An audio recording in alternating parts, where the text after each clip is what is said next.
Mr. Marko Navakovic. Did I pronounce it right? Yes, the pronunciation is right. Yeah, Novakovic. That's because I'm a bit used to it. I grew up in Eastern Europe. I grew up with the Russians and the Ukrainians and the yeah, Latvians, Lithuanians. So yeah. I knew the pronunciation. How you doing, brother? I'm great. I'm great. I'm great. How are you doing? Nice. Yes, it's good. Finally, today we have decent weather. Decent. It's Yeah, always shit, usually, always gray, raining. I'm thinking about moving away from the UK because of all this, man. yeah, Yeah, yeah. The man. weather sucks in England. Yeah, So, you know what? We got a lot of interesting things to talk about today. I know you were into the weaponry. That's how I discovered you with your videos with the tomahawk and all this. So I'll have a lot of questions about this. Should we start with a little intro? Do you want to introduce yourself? Tell us about yourself, who you are, and all that. What you're doing? sure. So my name's Marko Novakovic. It's similar to Novakovic. The pronunciation is a little bit different. Okay. Yeah, I'm almost 38. I come from Croatia. I've been a martial artist for almost 25 years now. I wasn't born in Croatia. I was born in Banja Luka in Bosnia and Herzegovina. And Okay. during the war, as I was maybe I was 5 or 6. We moved to Croatia. Yeah. So Okay. yeah, that's the basics, the sum of it. Okay. Okay. So do you go to Serbia sometimes as well? All No, these no, places? I don't travel a lot. I haven't traveled a lot since I don't know, maybe 5, 6, 7 years ago. I've stopped traveling. Okay. But yeah, I've been to Serbia. I've been to the ex-Yugoslavia. I was born in what most people know as Yugoslavia. I was born in Yeah. Yugoslavia, and I was 5 or 6 when it started, when the war started. Yeah, and yeah. Yeah. Yeah, the war. It's not a funny business for sure, man. Ugly business. Yeah. I know a few people that have been, because my father was in the military and I grew up around the military, and I know quite a few people that actually went to what was it? To Kosovo. When all this stuff started to happen. Was that 90s, in the 90s, yes? The Kosovo was, I think, even 98 or 97. Yeah, something like that. Yeah. Yeah, Kosovo was there. But yeah, during the our homeland war, which was like in 91, it started in 91. Uh, Mm. there was a lot of Frenchmen. Like there was a lot of Yes. Frenchmen fighting on the side of of Croatians in the homeland war. Yeah, Croatians, Irish.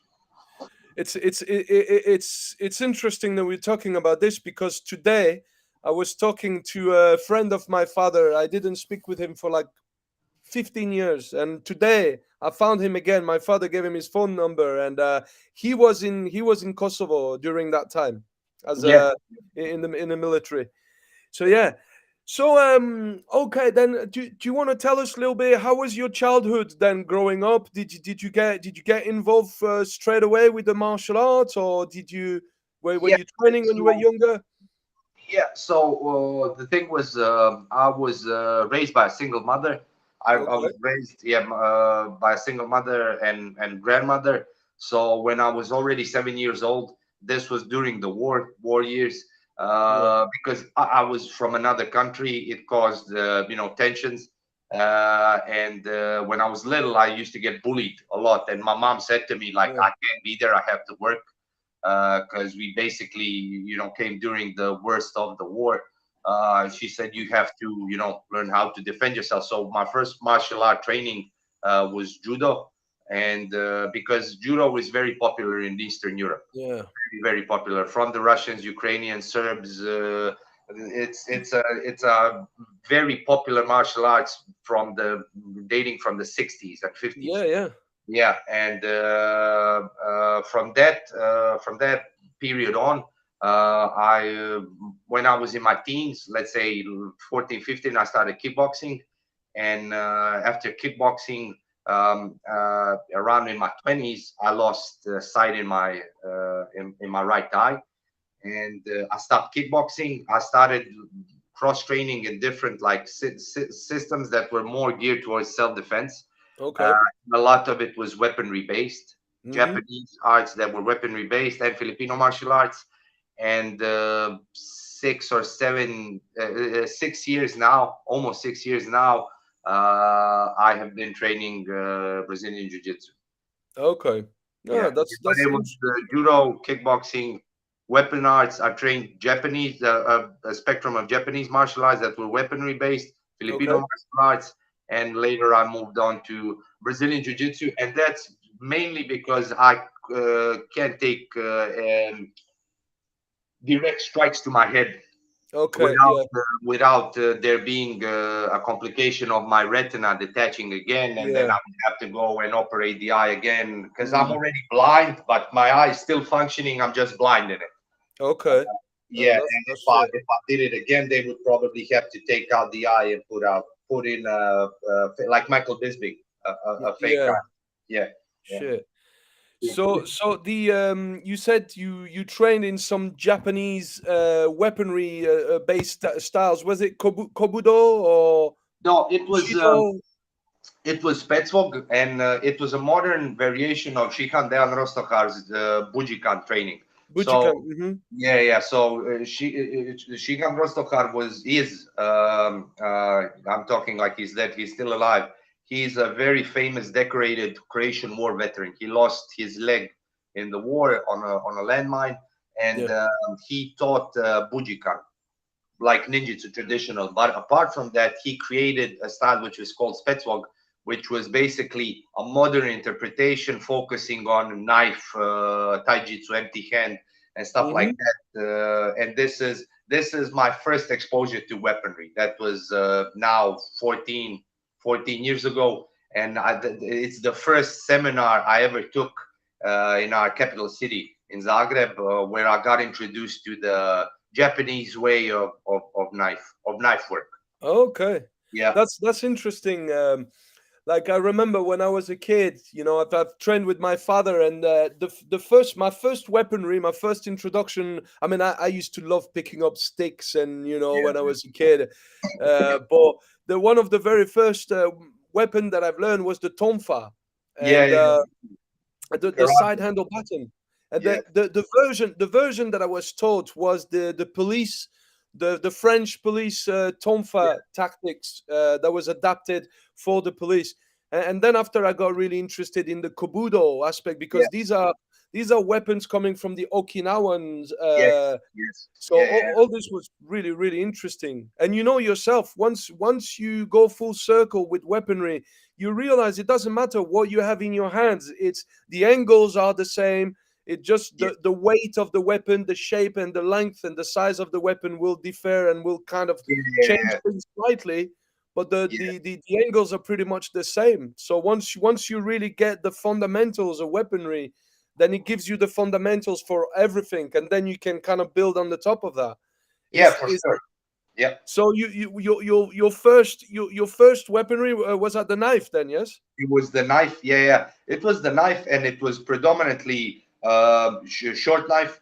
Yep. Uh, Short, and, short blade. yeah, Yeah. short knife, and later on kukri and small axe. Let's say a hatchet, Yeah. not Yeah. like a tomahawk or a fighting axe, but like a hatchet, a small. Yeah. Yeah. Hatchet. Yeah. Yeah. Yeah. Yeah, and Okay. parallel to that, I started getting into Filipino martial arts. Yeah. Uh, These are good. yeah, yeah. I started my first seminar ever was Shikan Dan Rostokar brought Dagmar Kaida over. Yeah. Dogma Qaeda. Yeah. And that's the first time I got introduced to any type of Filipino martial arts. We did stick, which was very different. Like Japanese and Filipino martial arts, the approach is very different. It's Yes. not just forms, because Filipino martial arts are much more flowier. It's not that. It's generally the um, Filipino martial arts in general are much more impact orientated, while Yeah. Japanese arts are much more cut and thrust.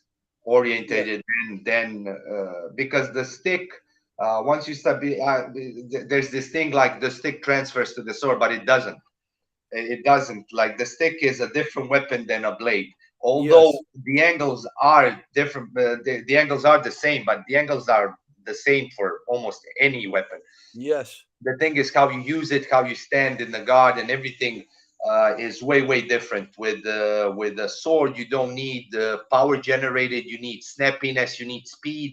With a Hmm. stick, you need power. It is what it is. You cannot Yeah. hit someone lightly and think that you're going to cause damage and stop him. You need power. With a sword, it's such a different art because even a tiny little strike, a cut can Yeah. be deadly because it's steel and the weight. It's just it's a different weapon. And in Filipino martial arts, it's generally categorized. You learn the stick, then you learn the sword, but you never really learn the sword. There are specific arts in Filipino martial arts that just deal with the sword, Yeah. but for the most part, they are stick based.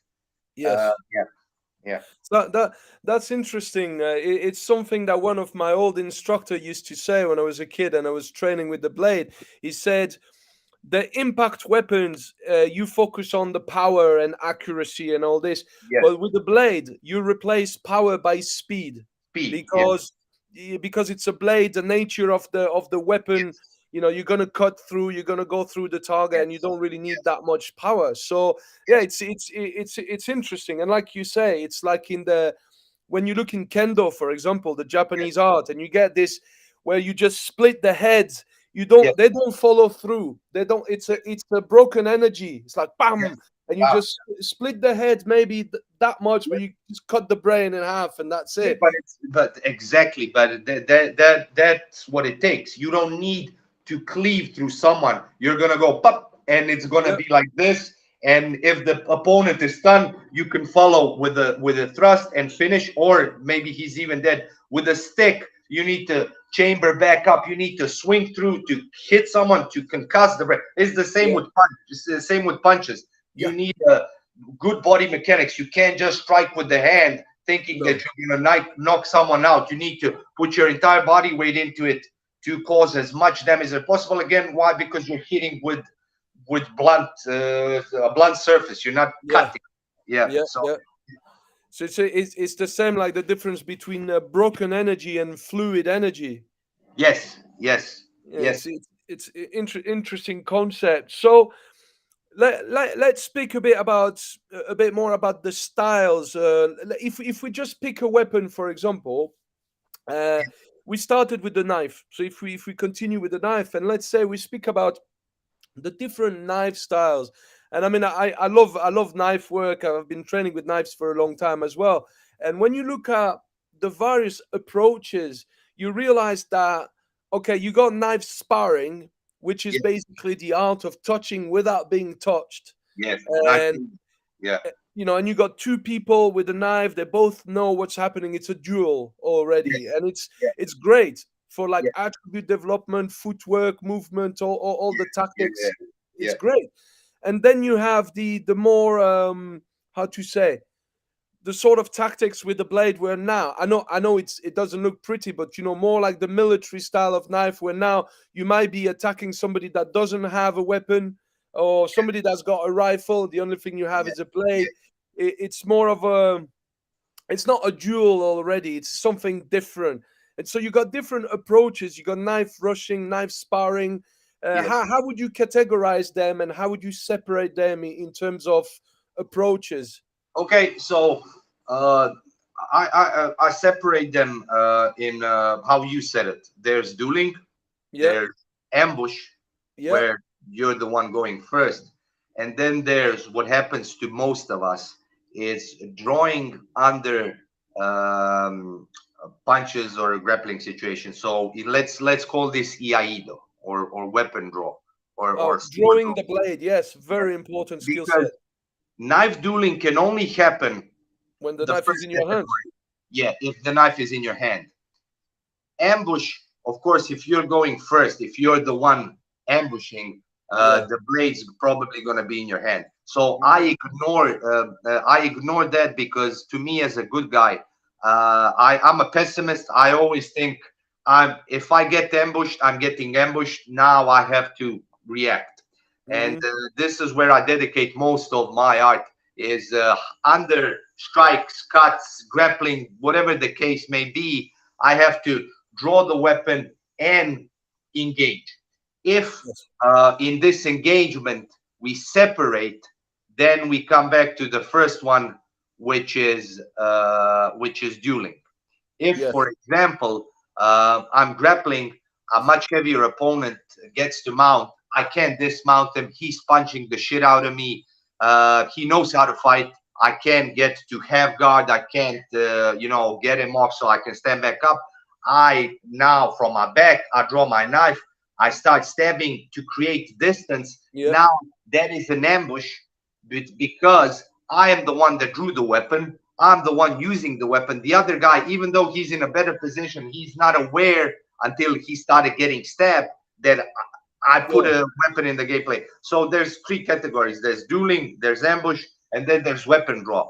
Yeah. Me putting the biggest emphasis on weapon draw, because as good guys, this is usually what will happen. You will be in some sort of altercation where you will have to go from your, unless you live in a fucking Mexico or some shit.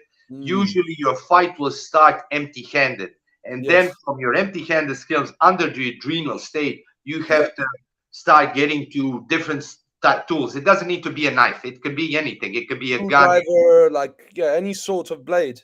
any a flashlight, Yeah. a knuckle duster, whatever the case may Or a be. firearm. Yeah. Yeah, or a firearm. Yeah. Mm, So you have to be able to, under these certain circumstances, get your weapon. And what I come full circle is I dedicated a lot of my time to dueling and a lot of my time to like ambush strategies. mm-hmm. And what happened is the I think that most people should develop the most time in what they carry. They need to get comfortable in drawing it. They Yes. need to get the routine that they will have to carry this on their self, and Yeah. they will have to drive. They will have to sit. They will have to crouch. They will have to work, whatever the tool may be, on you. So Mm, you have to get comfortable. Like if you look at Koryu arts, ancient Japanese art, most of the techniques are spent on different situations, when you're kneeling, when you're bowing, when you're sitting, when you start to draw the blade, and they explore. I draw the blade first, or he starts to draw. I stop him. I draw my sword. yes. We're drawing our blades when we're sitting. We're drawing our blades when we're back to back. We're drawing our blades when we're standing. We're drawing our blades when I'm sitting and you're standing. All of these situations. This is way more fucking important, because Yeah. when I was younger, I thought like tang tang tang tang tang, but you can't do tang tang tang if you can't draw the weapon. Yes, it's true. That's the thing. So when I was younger, drawing of the weapon was always boring to me. I was like, who the fuck, like Yeah, who yeah, yeah. spends his life learning how to draw the weapon? Now that I'm older, I understand that it's one of the most important things, because Of if you course. can get that knife, gun, baton, pepper spray, whatever, into play, from going from empty hands to the tool, it's you're carrying nothing. This could mean the difference between life or death. And you're saying exactly the same thing that I say to my students as well. Imagine now if you have somebody who's got a better skill set than you in terms of knife. Once the knife is in his hand, you might not be as good as him, but if you are quicker to draw your blade, it could mean the difference between life or death. Do you know what I mean? Yeah, yeah, So drawing the weapon, and the different types of what we call weapon access. So you got simple weapon access or in-fight weapon access, and the most yes, difficult is in-fight weapon yeah, access, where now you're being punched, you're being kicked, or you might already been grabbed and stabbed, yes, and now under yeah, that sort of adrenal pressure, now you need to find a way to draw your weapon efficiently. So that takes repetition, repetition, yeah, repetition. And there's a few very good people out there. I know we're both big fans of Craig Douglas yeah, yeah, yeah, from Steve yeah, Works, who's done an amazing job when it comes to yeah, all that stuff, like fighting in confined spaces with yeah, weapon and the whole.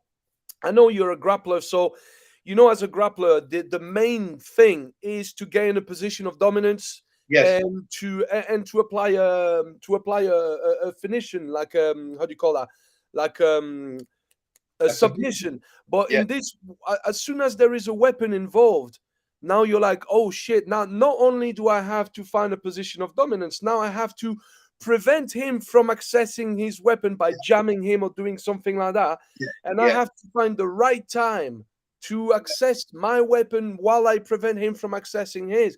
The game changes. It's a completely different dynamic now, Yeah. Yeah. especially when you add that in a struggle. So what would you have to say about grappling with the blades, and all this dynamic of trying to prevent the aggressor from accessing his weapon and find the right moment to access your weapon so that you can use it?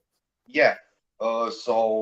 Grappling with the weapon, compare grappling to empty-handed, is way different.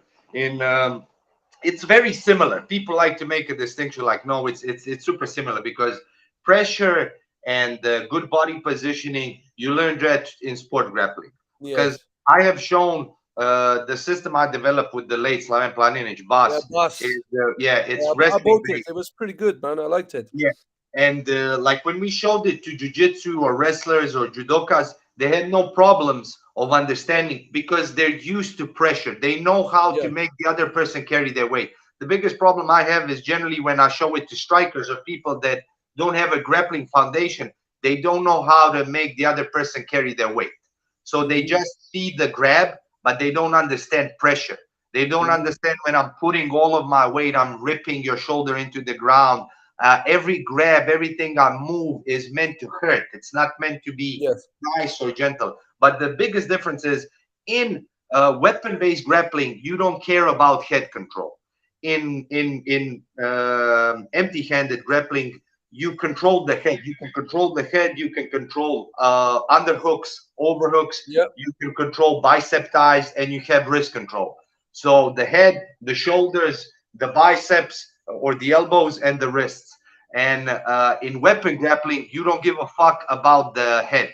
Yes. Why? Because you want as much as possible of appendages, and that's two arms, to control the weapon Yeah. bearing limb. Yeah. Two Once on you one. Yeah. start detaching, once you start, I'm just going to hold wrist to wrist and, club the head like wrestling. The problem becomes if you're facing someone that's much stronger, then that wrist control is not 50-50 anymore.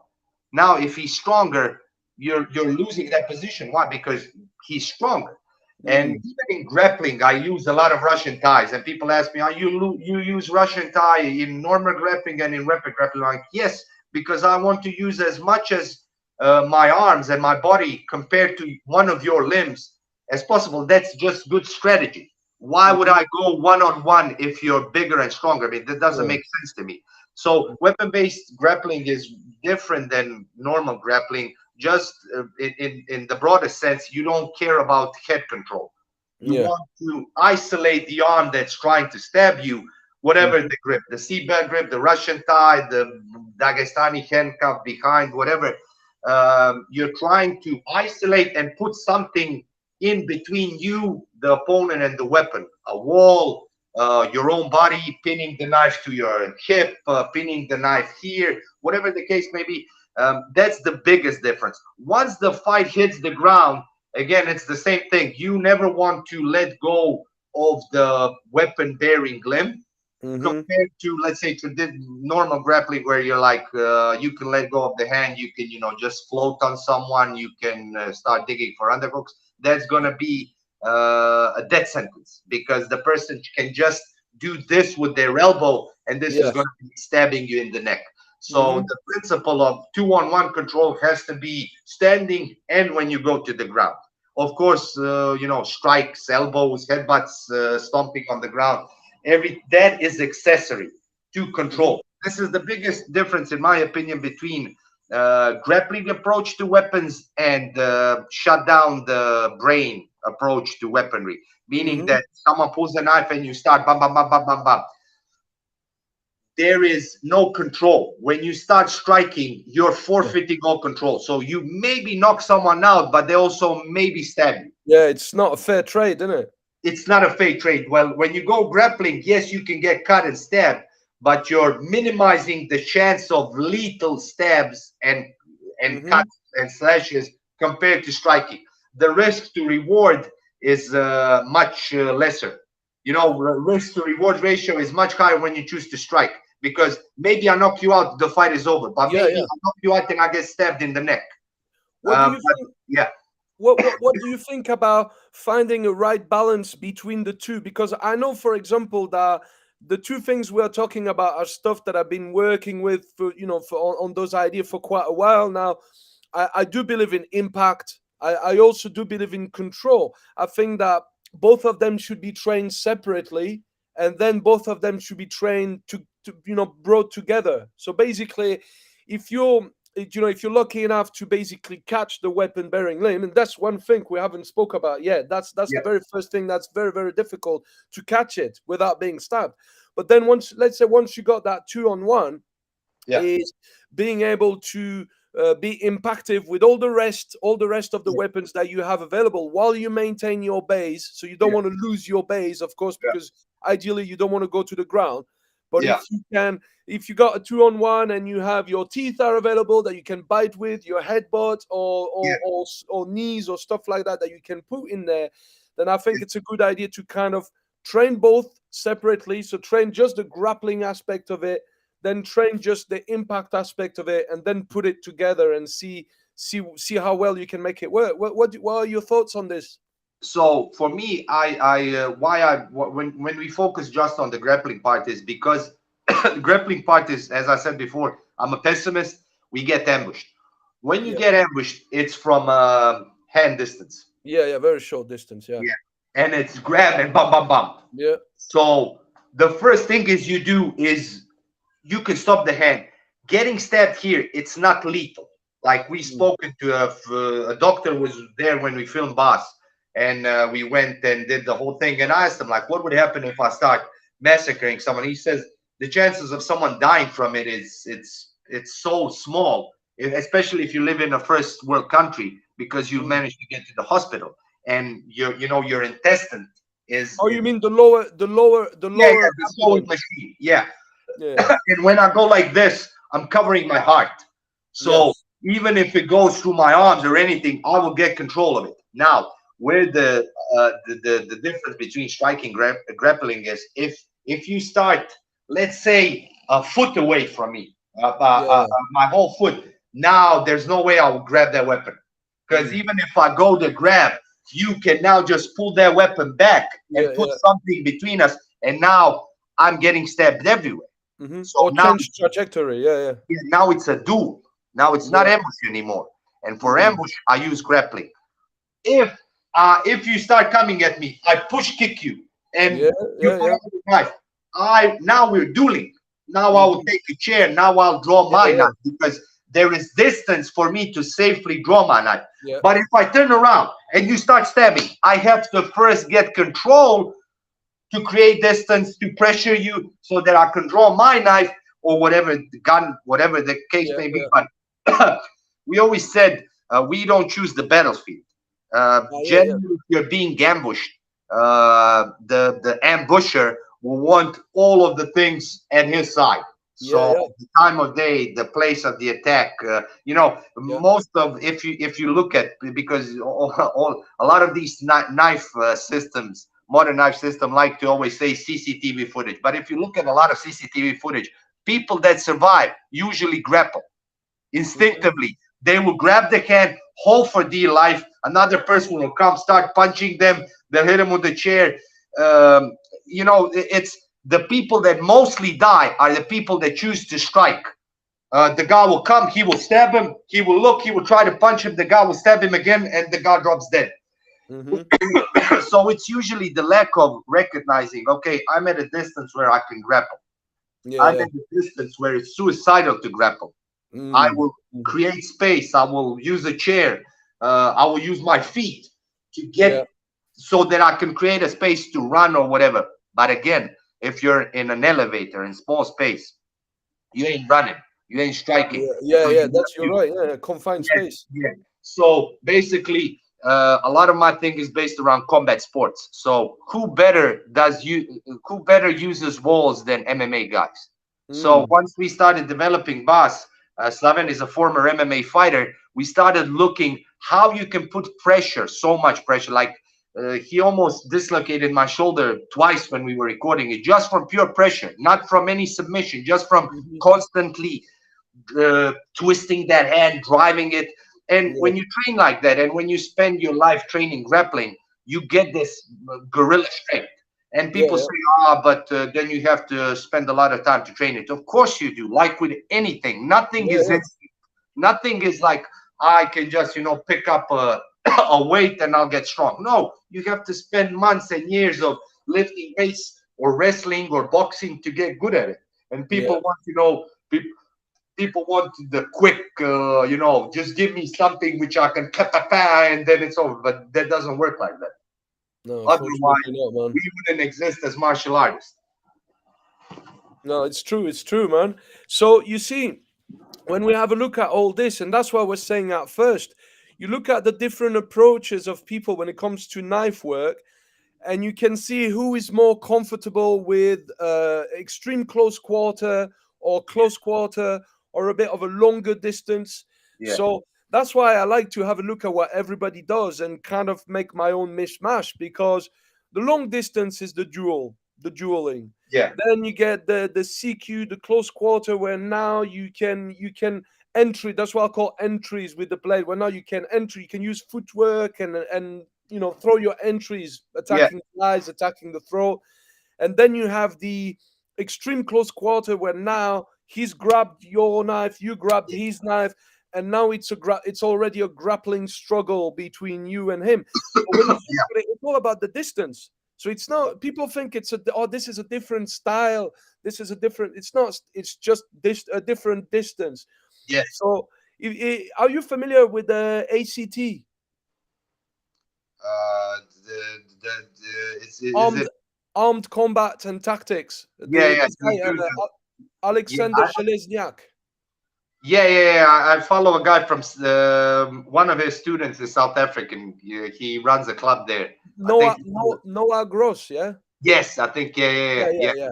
yeah. So what I do you know what I've been looking at what these guys do for years and years, and I think there's some really good stuff in there. Uh, what do you think about it? Generally, the what I think the for anyone that tries to get into weapon dueling stuff is if we're talking about knife, right? We're Yeah, not yeah. talking. Yeah. Not So yet. We'll speak about other weapons after.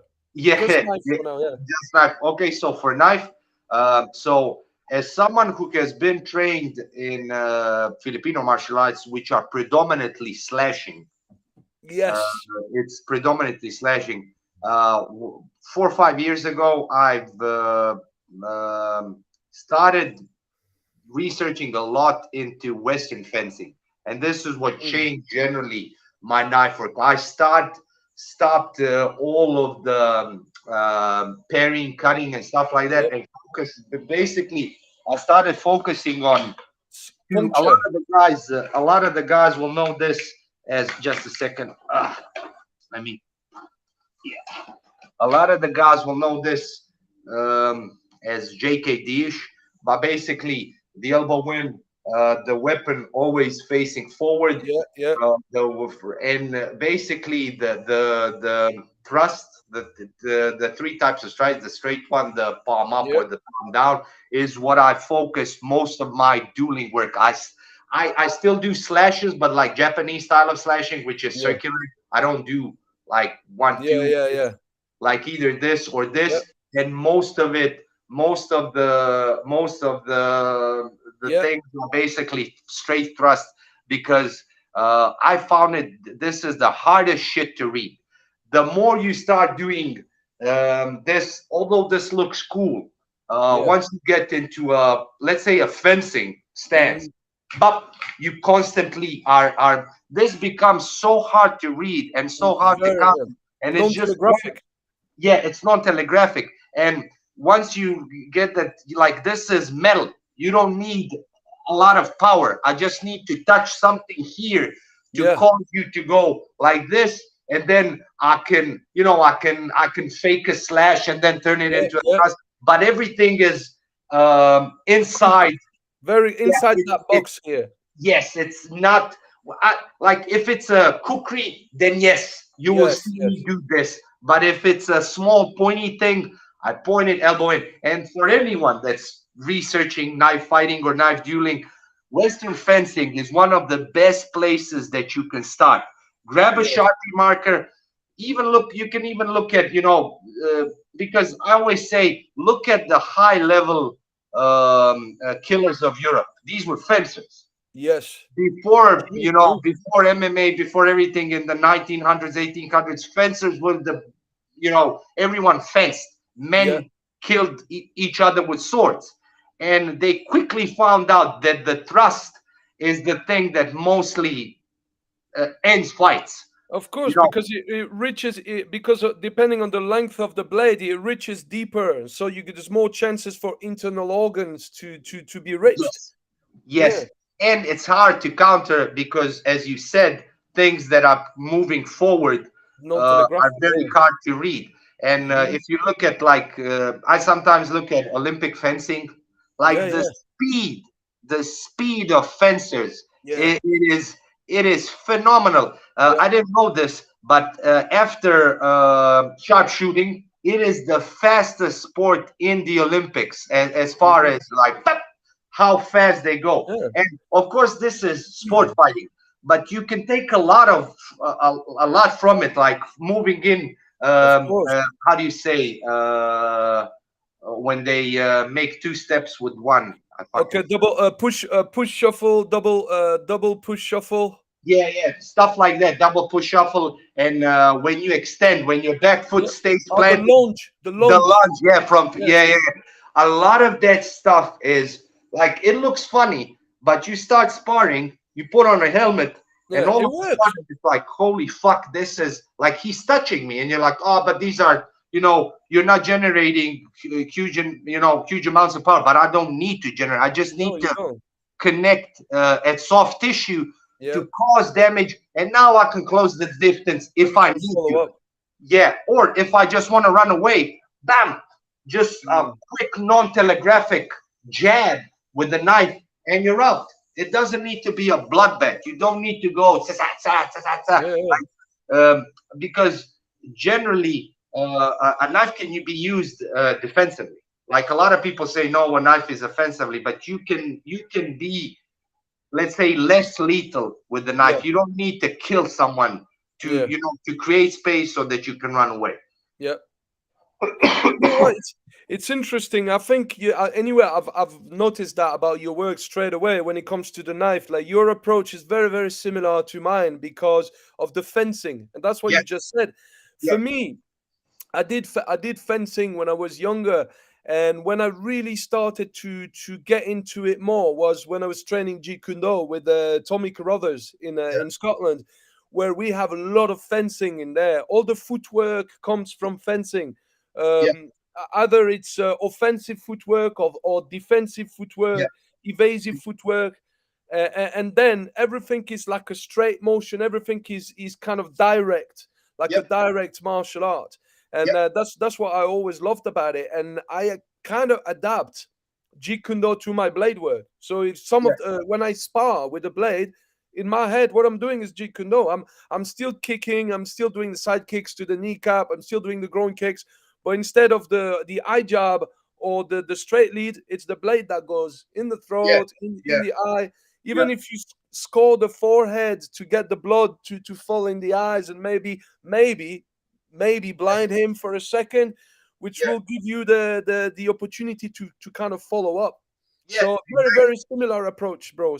Very similar approach. Yeah, I yeah. No, think no, this is what works, man. I saw your work like with the blade that's JKD inspired, and it's the same thing. It's Yeah, based yeah, on um, directional movement, and it's all based on timing and reaction. And yeah, once you develop these, like you can learn 100 different patterns. Like I have learned throughout my life all the parry traps, yeah, the this arms and everything. But the thing is, like it's the same with boxing. Like you can have a good jab and a good right, and if you have good motion and good movement, and if you can set that shit up, you only need those two. Like Yeah, we yeah, like to collect a bunch of this shit, but like uh, in when shit when the adrenaline kicks in, when shit yeah, starts, you divert back to like what you do the most and yeah, what you're yeah. best at. And That's true. usually, like, and again, like I have sparred, I have had tougher knife sparrings with kendokas than I had with Filipino martial artists. Yeah, Like kendokas, they have a problem. They hold the knife like they hold the sword, so they hold it here. They don't hold it like this. They hold it here. But once you tell them like don't strike with it, like that's one of the things I don't like in Akta. They do a lot of this backhand stuff. I yeah, don't yeah, like that. yeah. I Everything from me comes from open side, The front, yeah, because whenever you start doing backhand stuff, you start tend to going like this, and yeah, I don't like standing sideways again because of grappling. I yeah, can yeah, easily, this is not a karate stance. Is not very good if we're grappling. I no, like to be facing, like a JKD stance or yeah, a modern MMA stance, when one shoulder is forward, but I'm not standing, you yeah, know, yeah. like It's diagonal. it's it's true. It kind of limits your range of motion as well if you're too side on, isn't it? Yes, because I watched the documentary. I love the old school karate, full contact karate era, like Benny Yeah, yeah, Giuseppe, yeah. That's great, man. Jesse Yeah, Martinez, and Egyptian guy. Bill Wallace. Yeah, and Bill Wallace said, Bill Wallace, when he fought completely, and he Yeah, said, "I didn't have a jab. I just had a back fist and a straight right, like a karate straight." He yeah, said, "I yeah. didn't have hooks because it was my hand was here. I couldn't do It this." was it was his style. He could make it work. He could make But it that's work what I'm for saying. himself. But again, Yeah, he used his feet as jabs.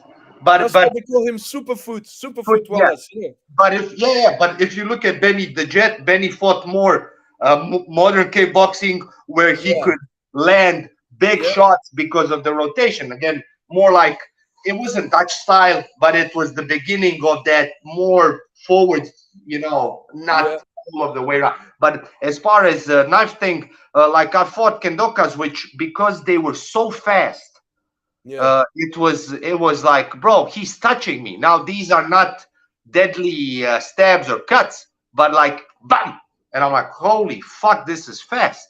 And yeah, this is yeah. a person that never held the knife before. This is what I'm Mm. saying. But because their training is based on timing and entry and Closing in. hitting, Yeah, closing the distance, hitting and coming back out.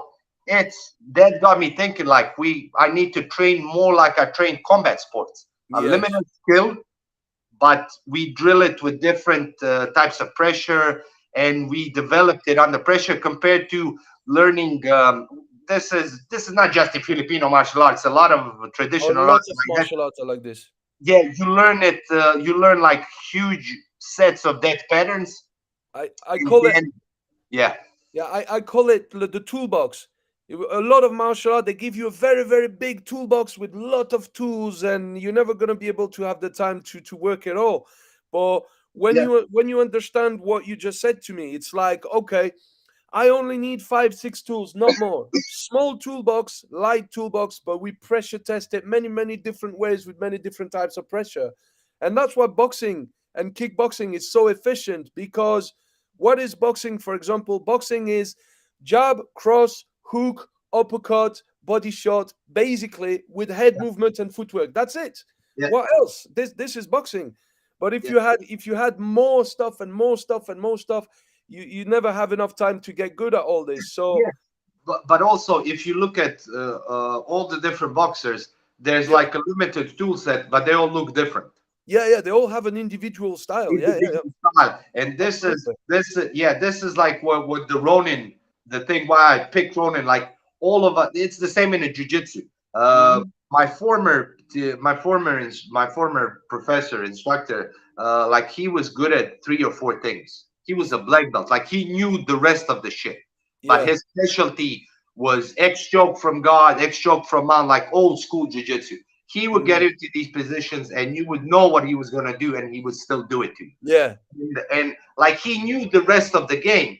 It's Yeah. just this the things that he gravitated, specialized in, were his bread and butter. And if shit would go down, this is his go-to. You know, Yeah. for example, I always tell this story when we talk about knives. A couple of years ago, a guy pulled a crazy guy. He escaped from the loony bin. He was hitting a nun. I went to intercept. I went to grab him, and he turned and pulled his knife out. I just saw the steel flesh. I didn't see the actual blade type or anything. Yeah. It ended up being a butter knife. But when he drew it, because of the sun, I just saw metal. And my instinctual reaction is I drew my knife. I was carrying it back then in the reverse grip because I was training a lot of reverse stuff. I remember he was yelling. He was yelling at me, "Come on, come on! I'll cut your fucking throat!" And I was literally boxing guard, like how I spar like this in the reverse grip. This is like this. Weapon is always facing opponent. Sometimes it goes up, sometimes it goes down, and I'm like walking towards him. He's walking backwards. I'm like, "Come on, come on, kill me, cut my throat!" And the only thing in my mind was, I could hit anyone in sparring of my students and my friends that was spar. My knife jab was the quickest. Like I had the quickest knife jab. And the only thing I'm thinking is, if he comes forward, I'm just going to step to the side and jab. And this was my brain was locked in that pattern. Like I was scared. It wasn't like, oh, I'm just going to murder. And I remember after he ran away, I remember calling the late Slaven and telling him, like, bro, none of that crash through him, trap his arm, stab, arm drag, etc. None of that was in my mind. The only thing was like, holy fuck, because it reverted back to my sparring. Like, what happened? He drew his knife, I drew my knife. We were literally standing in a crossroad. There was like 60 people watching us. And I'm standing with my knife, he's standing with his, and he was standing like this. Yeah.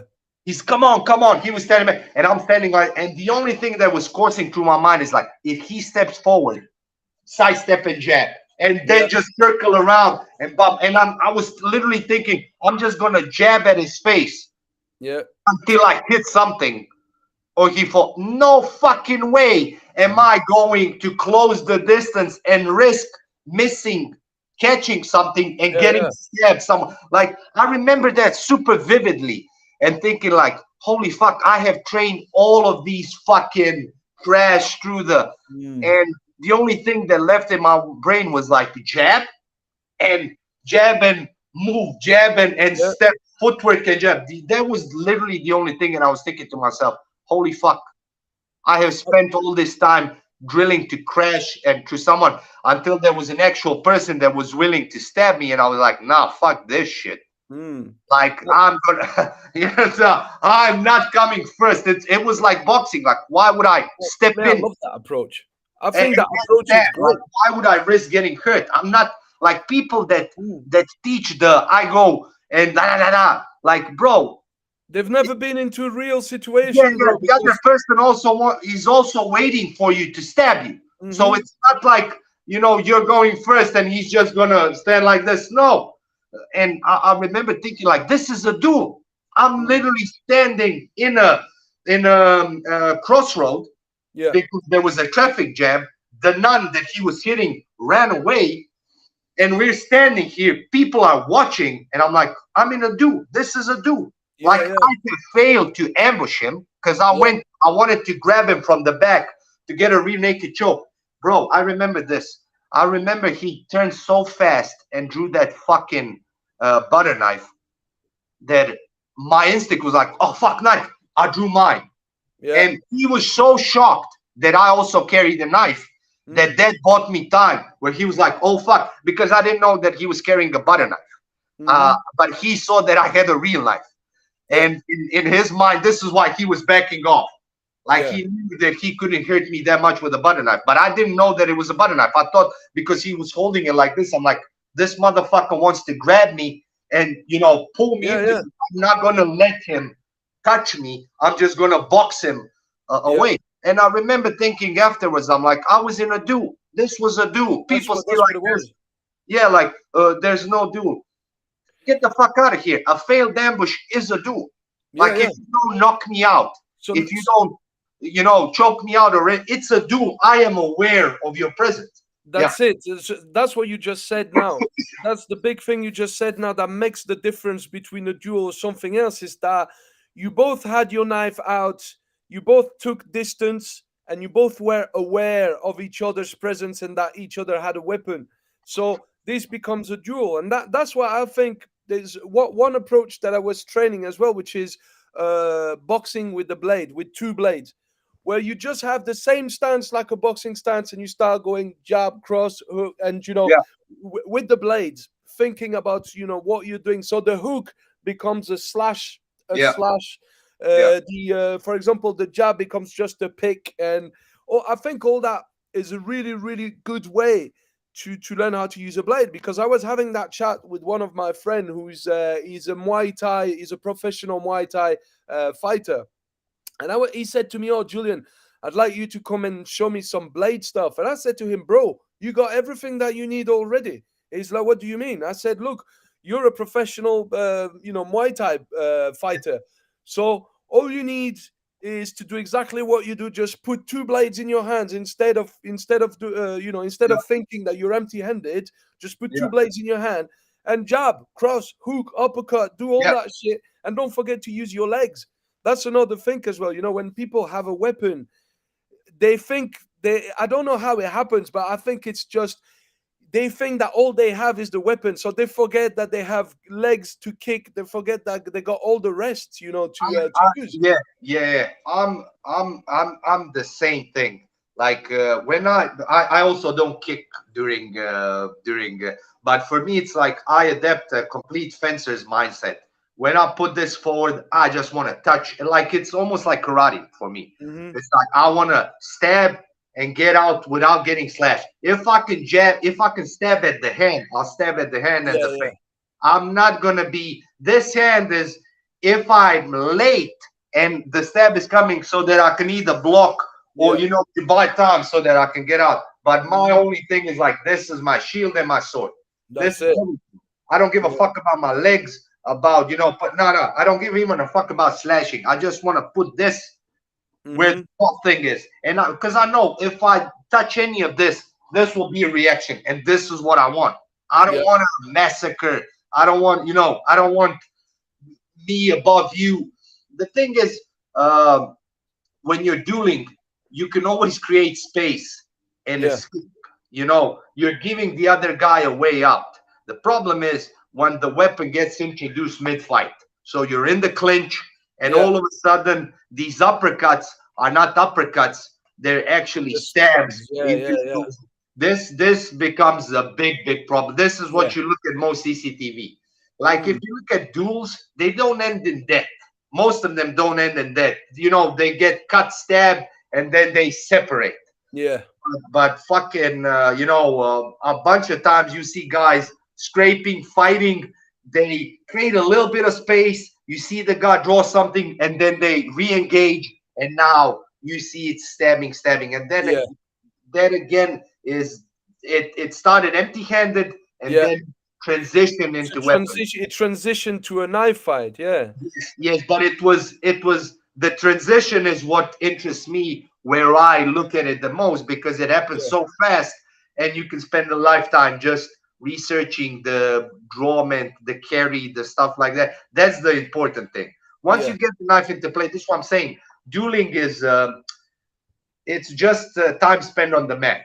Like you Yeah. have to spend a shit ton of time sparring, hitting people, and you will Yeah. get good at it. You will Hmm. get good at it once you go against people that don't know how to fence. You will just start hitting them, and they'll be like, "What the fuck is this?" It's the same shit with any combat sport. It's just mat time. The Hmm. problem is this carrying, concealing, drawing under different pressures in different environments, in cars, in elevators. That is the problematic part, Hmm. because that for the most part that's what's going to happen. That's Yeah. what's going to happen. Ideally, we separate, we draw blade. This is the best thing. but it never happened like that. It's 1 in 100. It's usually gonna be bam, bam, bam. We run the ground. Someone breaks a bottle. Fuck. Now I Yeah. have to understand that I have to draw my weapon. Now it's not empty-handed anymore. Now we escalated the violence. Yeah, it's Yeah. it's like an in-fight access where now, like, the worst thing is, so you got the access where now, let's say you're grappling, you fall to Yeah. the ground, you're trying to get a position of dominance, and all of a sudden, that's why you need to remain tactile awareness, tactile awareness, so that you feel, oh shit, he's going for something now, and now already you switch to something else. But that's the Yeah. difference between this. And now imagine when this goes even further, and this is the type of drills that they do in sheave works, where one guy has got your hand, or he's got your wrist where you got your blade, and you got his wrist where he got his blade, and Yeah. or maybe he's got your arm under Yeah. block under his arm, and you have his arm block under yours, Yeah. and Yeah. you start the drill from there. Yeah, yeah. You start from incremental bad positions. Yeah, yeah. Yeah, It's I think that's very interesting. I think you should train like that in order to build, to of build that course, skill set. but that type of methodology is I'm not it you will see this in Brazilian jiu-jitsu. So for Yeah, example, we call this positionless, but I do this with weaponry the same. yeah, So first position is we're both aware of each other. yeah, Then I say if I want to practice escaping mount, I let the guy mount. The yeah, timer is 3 minutes. I have 3 minutes to escape. yeah, If I escape in 15 seconds, we get back. He mounts me again. And I escape for 3 minutes. Then we change turns. Then I say, okay, take my back. Both hooks in, a seatbelt position over me. Go. And now I'm fighting chokes. I'm trying to put my back to the mat. Trying yeah, to. This is a staple of sport specific training. yeah, Once you get good at sparring, or if you have unexperienced students. This is what Roger Gracie, the famous Roger Gracie, did. When he yeah, came to London to open the Gracie Academy, he only had blue belts and white belts. And he was like, how am I going to get ready for competition, for black belts? I only have blue belts to train. And he would, on purpose, put himself in bad positions because if they go one-on-one, he kills them all. You yeah, understand? And now he says, okay, I'm going to put one hand in my belt. So I can yeah, only use one hand. And we start in close guard. So you have to open my legs. Or I will start on my back. So yeah, yeah, you can pick any position. So this is how you get good at these fucked up situations. Because let's face it, if you're big and if you're strong, you're rarely going to be put in these positions. But if you put yourself in these failures, someone's holding my hand, we're on the ground, he gets a hold of my gun, go. yeah, Now it's like you can develop even more that subset of skills, which yeah. are like, you never get to them because you're either fast, strong, athletic, but you're not going to be that as you grow older. Skills deteriorate. So you need to Oh, have. it certainly does. Certainly does. But I like this approach of starting from the worst case scenario. Yeah, That builds skills for sure. and it builds mental toughness because Mm. it's not easy being good and then Mm. being put in a position you're not used to and then sucking at it and then losing and getting dominated. This is why I say combat sports are great for Yeah. self-protection, for development, because boxing is not dangerous because boxers are not dangerous because they can punch hard. It's because they're used to getting punched. That is the difference. Like you Yes. punch a normal person, their flinch response is going to be this. You punch a boxer, their hands come up, their chin comes down. It's a natural reaction for them. Same thing for judokas or wrestlers. Like Yeah. if you have not been grabbed by a wrestler or a judoka really hard, you don't understand what it means to Mhm. be flung around and thrown. Yeah. Once Dragged about. this is what makes them strong. They're used to this grueling pressure, and once Resistance. they Yeah. face someone that's not strong or athletic, it's like playing with a child. Yeah, No, you're right. You're right. It's all about getting used to be bashed about and thrown yeah, to the floor. Have somebody that's heavier than you knocking the wind out of you, applying all their weight on your chest, and it's Yeah, difficult to breathe. It's not pain. only by grappling you will know how all this feels, you know. Yeah. It's I always say it like, if you don't fail in training, if the only thing you do is always succeed or do these cooperative drills where Yeah, there is no risk. And I say risk because a lot of people try to avoid it. There has to be a risk of injury. yeah, Otherwise, you will not learn. Like, yeah, yeah. if there is not a risk of you bashing my nose, Hmm. bleeding my lip, making a black eye, I will not respect or fear something, and then I will get too complacent. You see this in what WECAF is. Peter Wakehoff. No, VECAF style of competition. You I'm have not probably sure. seen this. So in the Philippines, you put on these big helmets, you put on body armor, and you use padded sticks, and All they right. stand in front of each other, and they just strike. And that's another style of, they count points, who's more aggressive, blah blah blah. But the problem is, no one is blocking anything because it doesn't hurt. Yeah, yeah. They're You not understand? afraid of getting hurt. Yeah. There is no fear of getting hurt, compared to, let's say, you fight dog brother style, where the sticks are like fucking this thick. You're only wearing small gloves which your hand can break through them, and you're just wearing a fencing mask. Every fucking hit can injure you badly. So you be careful about overcommitting, over swinging, Yeah. telegraphing, being too aggressive, not being too aggressive. You pay for everything. If there is no price to pay, then you're not learning. This is why It's I'm true. the Yeah. one.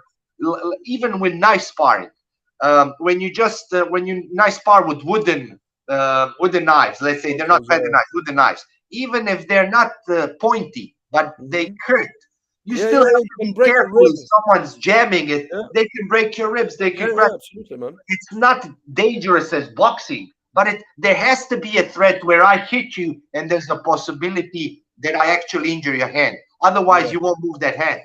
You Yeah. just let me hit you, and then you hit me back.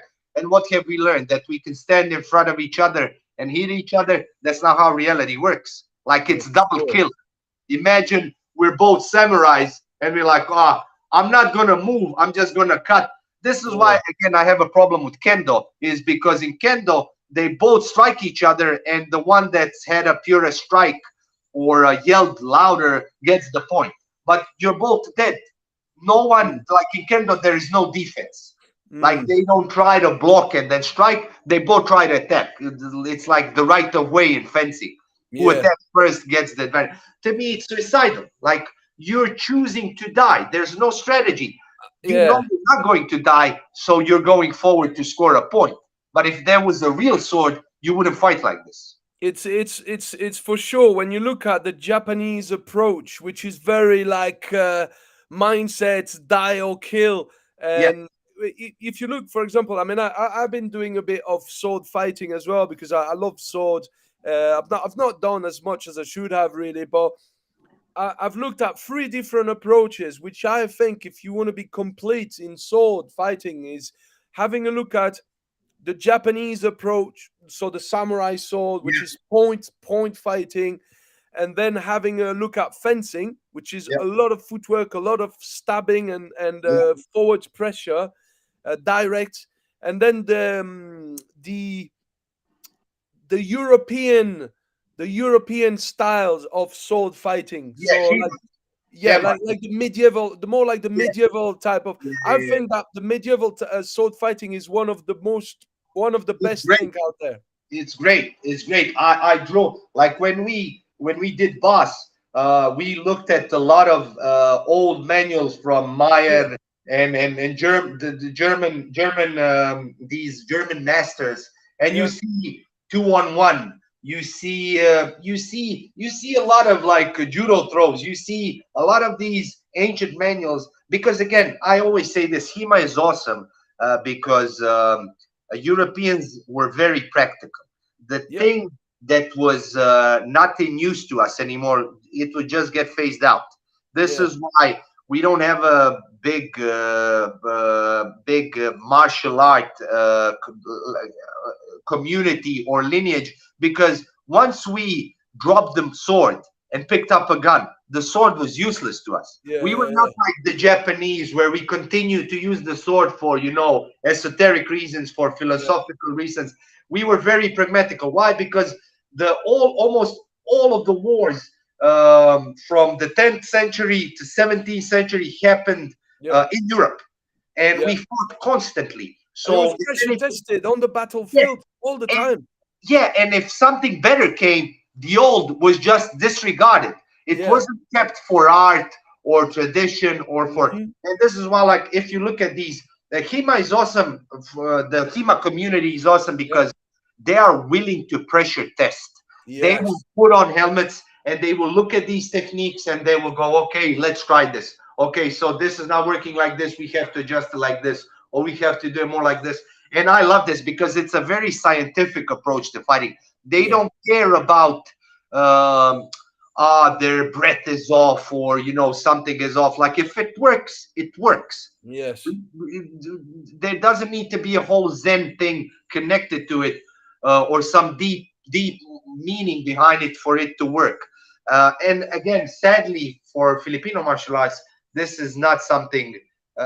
People will rather negate the scientific approach to fighting Yeah. and stick more to cultish style of behavior of, my master told me that. Well, I don't Yeah. give a Yeah. fuck if your master told you this. Have you tried this? Well, Yeah. no. Has he tried it? Yeah. Well, I don't know. Then how do you know that this works? Like, Exactly. there's this. I saw this in a post. It's comical. So boxers box, wrestlers wrestle, fencers fence, and FMAs just drill. And Yeah. this is the irony of it. And it's not just FMA, it's a lot of traditional arts. The point of fencing, when you start training fencing, is to fence. The point of boxing is to box. Why is it when we train some of these traditional martial arts, the essence is not in fighting, it's in memorizing these long ass fucking drills, Yeah.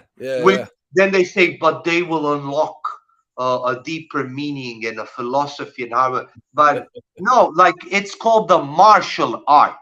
Yeah. Martial meaning warlike, meaning combative, meaning it's meant for killing, for fighting. It doesn't matter for what And usually these people like to attach these deeper philosophical things to basically cover up the inadequacies and the watered downness of these martial arts. Because a lot of martial arts, traditional martial arts, were developed during time of peace. A lot of Yeah. Japanese style Mm. and even Chinese styles were developed when people were not killing each other.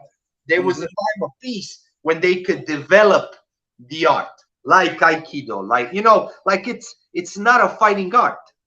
Mm. Yeah, I know what you're saying. Like, I mean, when you start looking at the different styles, and you see that styles have been created by individuals with a certain experience, with a certain approach, with a certain understanding. And yes, some of them had no, I mean, it's difficult to say because we weren't there, but when you look at certain arts, you think, wait a second, that guy, for example, had much more real life experience, you can tell by yeah, what he's teaching, what he created, than yeah, that other person. yeah. I still think that every art have got something to offer, but it's up to you to pressure test and to see whether you can make it work under pressure or It not. is, but like, how much time do you have to spend? But, I'm known as the loudmouth, and I usually, always talk shit. But it's like, how much time do you have to lose to find something that works? This is why I focus much of my training on combative sports, is Yeah, because this is proven shit that works against other people. Like, yeah, for example, and general, if you look at it, Julian, the shit that works generally, it will look similar to shit that works. So, for example, you have a lot of these flowery styles of striking. And then you have Sanda. And Sanda looks a shit ton of like Muay Thai. And Muay yeah, Thai yeah, looks a shit ton like kickboxing.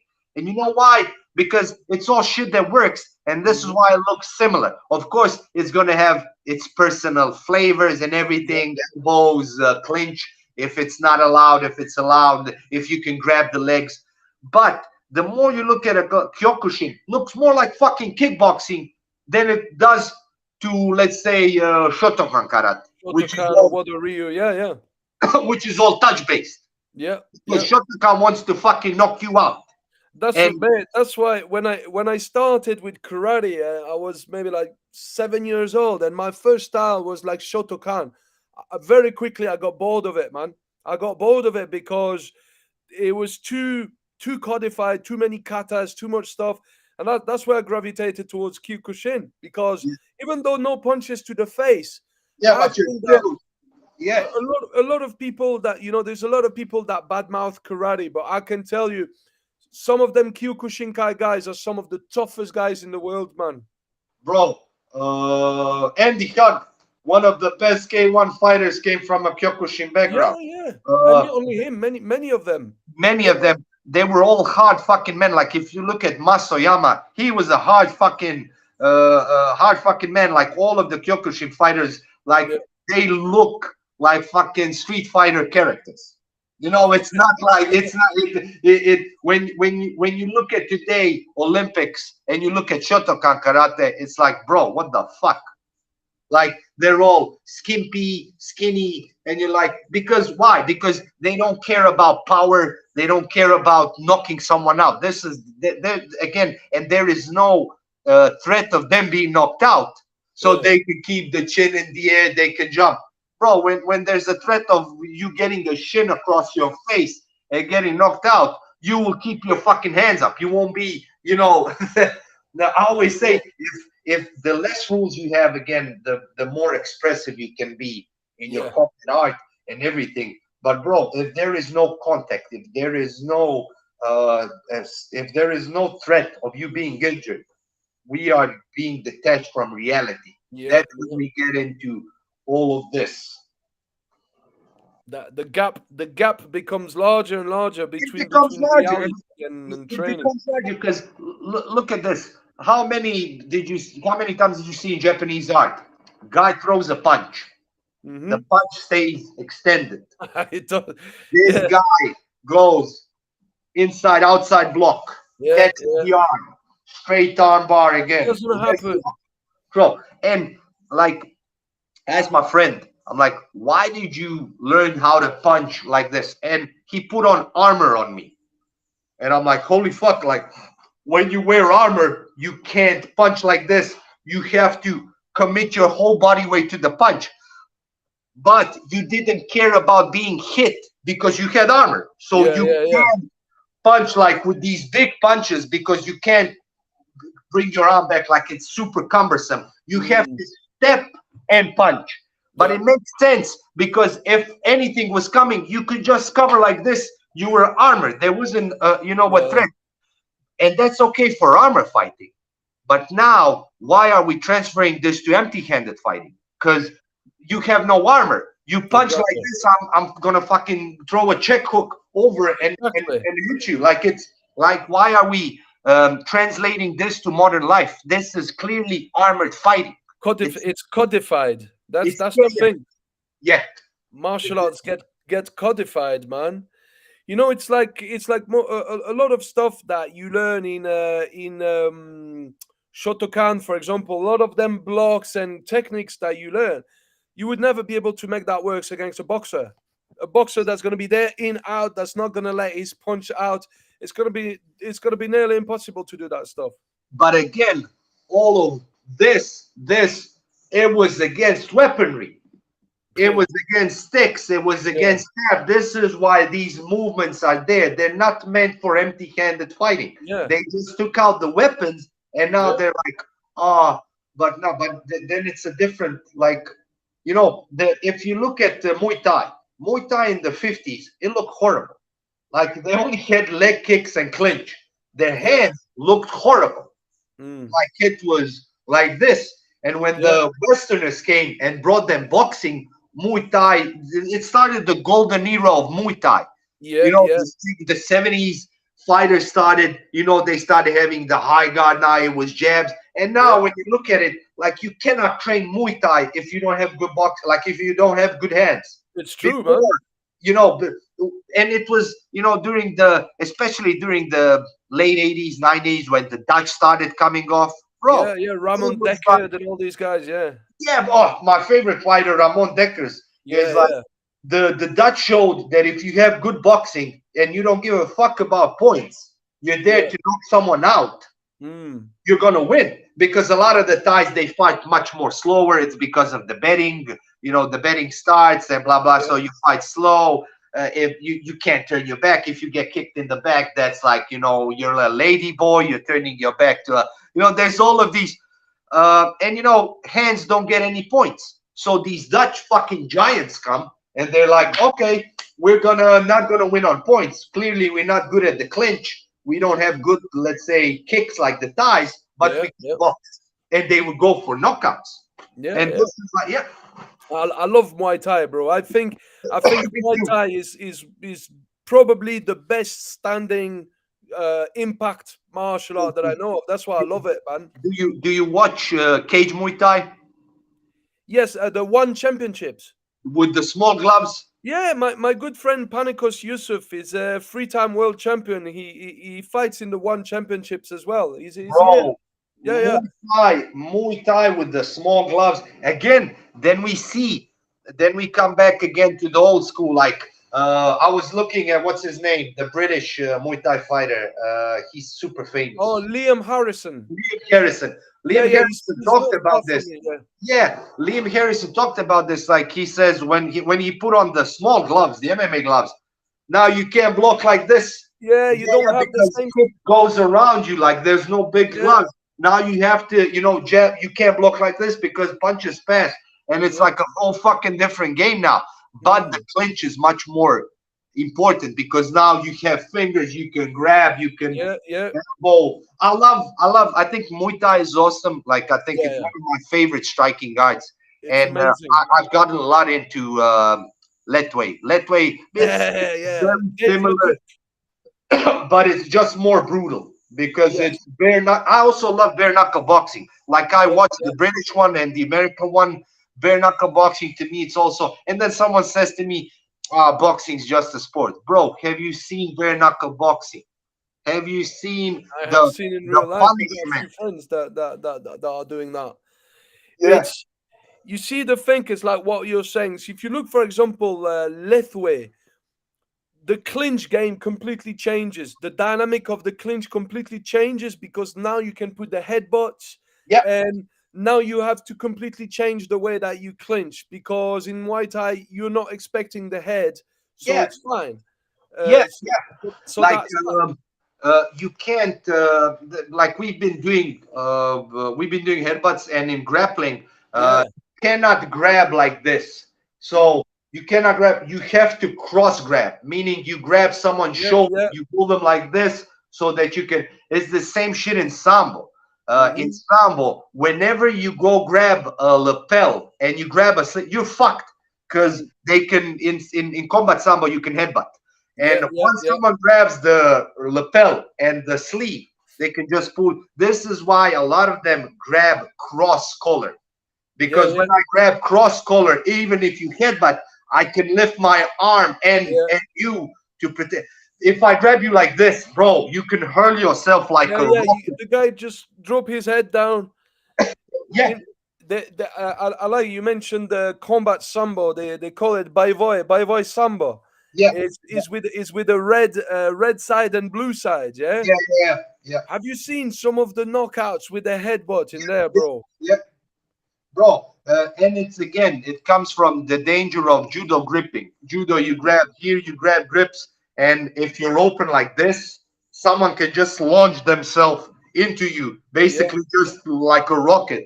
So yeah, this just makes us think more like you need to cross grip, you need to, pull more, you need to move more as you're pulling him, as you're getting kazushi, as you're entering, into throws. But yeah, like headbutts generally change a lot of things. I don't know if you remember watching Vale Tudo. old Yeah, school yes, fights. yes. Bro, Mark Kerr would get guys down to side control and just hit them with knees, Yeah. or go north south and just hit them with knees. Once they ban knees on the ground and headbutts, a lot of the wrestlers lost their weapons because the wrestler would sit in your guard and just basically headbutt you.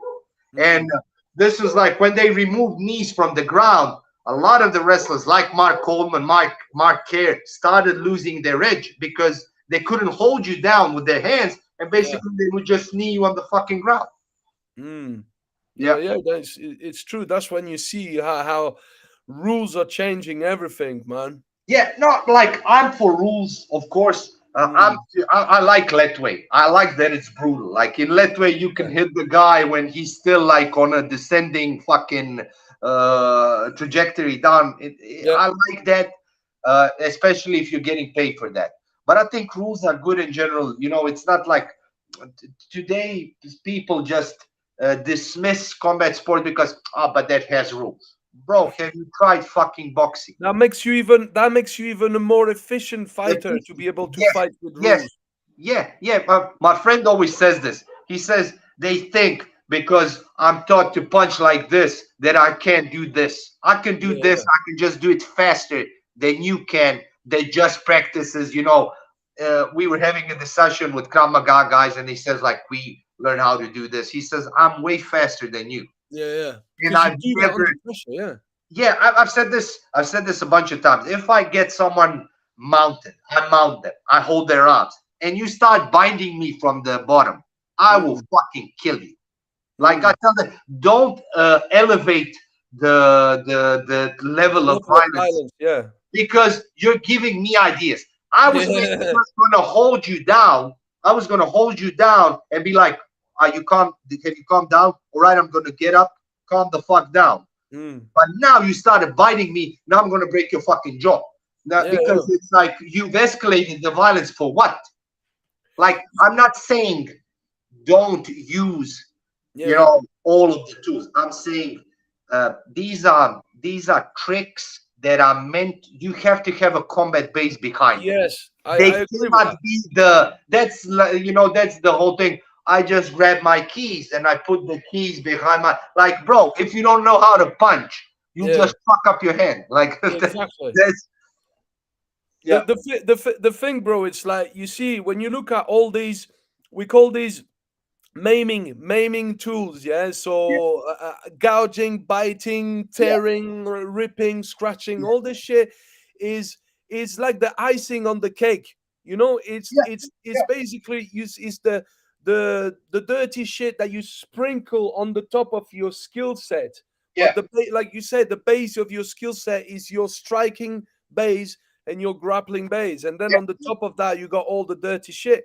But yeah, I do I do agree with you 100% when you say there is a lot of people in the world of Krav Maga uh, that only count on this sort of thing. They think that this sort of thing will replace the rest of the skill sets when it's completely stupid. because Because now, yeah, if you have a grappler, who is going to be the most dangerous? The guy that never grappled but that's learning to scratch and bite and do all that shit, or the grappler that knows how to bite, scratch, and do all that shit? Obviously, it's going to be the grappler that's going to have more experience than that.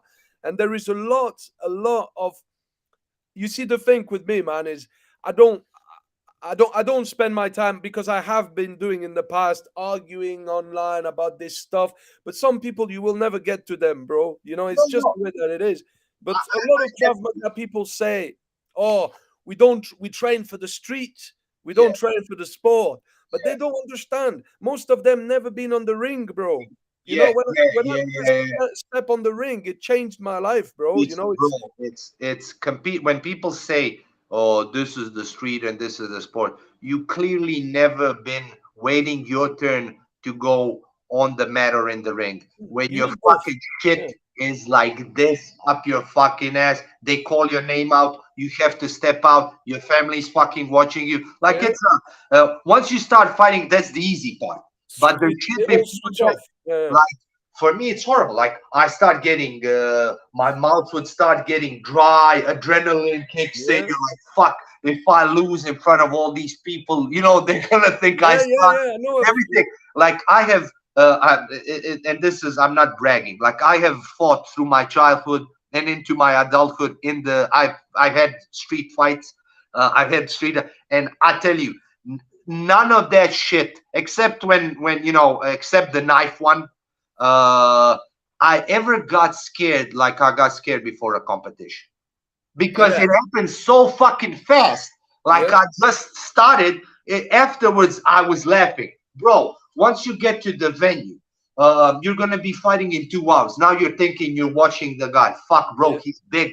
yeah, And yeah, now yeah, you go to YouTube, you Google him, you see his fights, you're like, oh my fucking God, I'm yeah, gonna yeah, look like a retard in front of my, you know, mother. When I was younger, yeah, I yeah. would look like a fucking retard in front of my mother. I spent so much time training, I'm gonna lose. What are people gonna think about me? Bro, that is way fucking harder than Of fucking course. slapping the shit out of some fucking drunk guy that's fucking, you know, pushing you or whatever. Like to me, it's crazy when they say that just means you never stepped into the It's into true. the ring.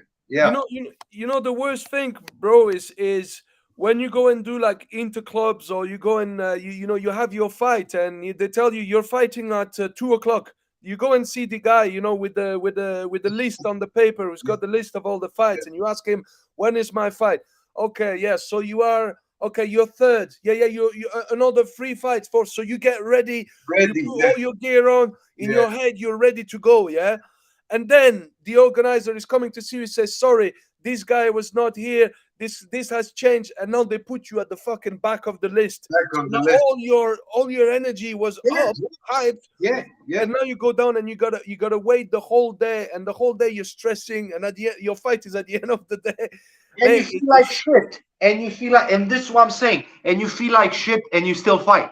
yeah, And yeah, yeah. this is the ass kicking shit where I'm saying which combat sports bring. Like, Mm, so for example, we maybe 3 4 months ago we started our own jiu-jitsu club, and there are days when I feel like I'm fucking on top of the world, like yeah, I'm crushing, I'm leg locking, and all the new shit that I'm learning, I'm able to do in sparring. And then there are days when the white belts catch me in side control, and I'm like, I can't escape. I feel like shit. I can't breathe. I literally want, I'm looking at the clock. It says 2 minutes, 30 seconds. And I'm like, oh my God, I feel sick. I don't want to be.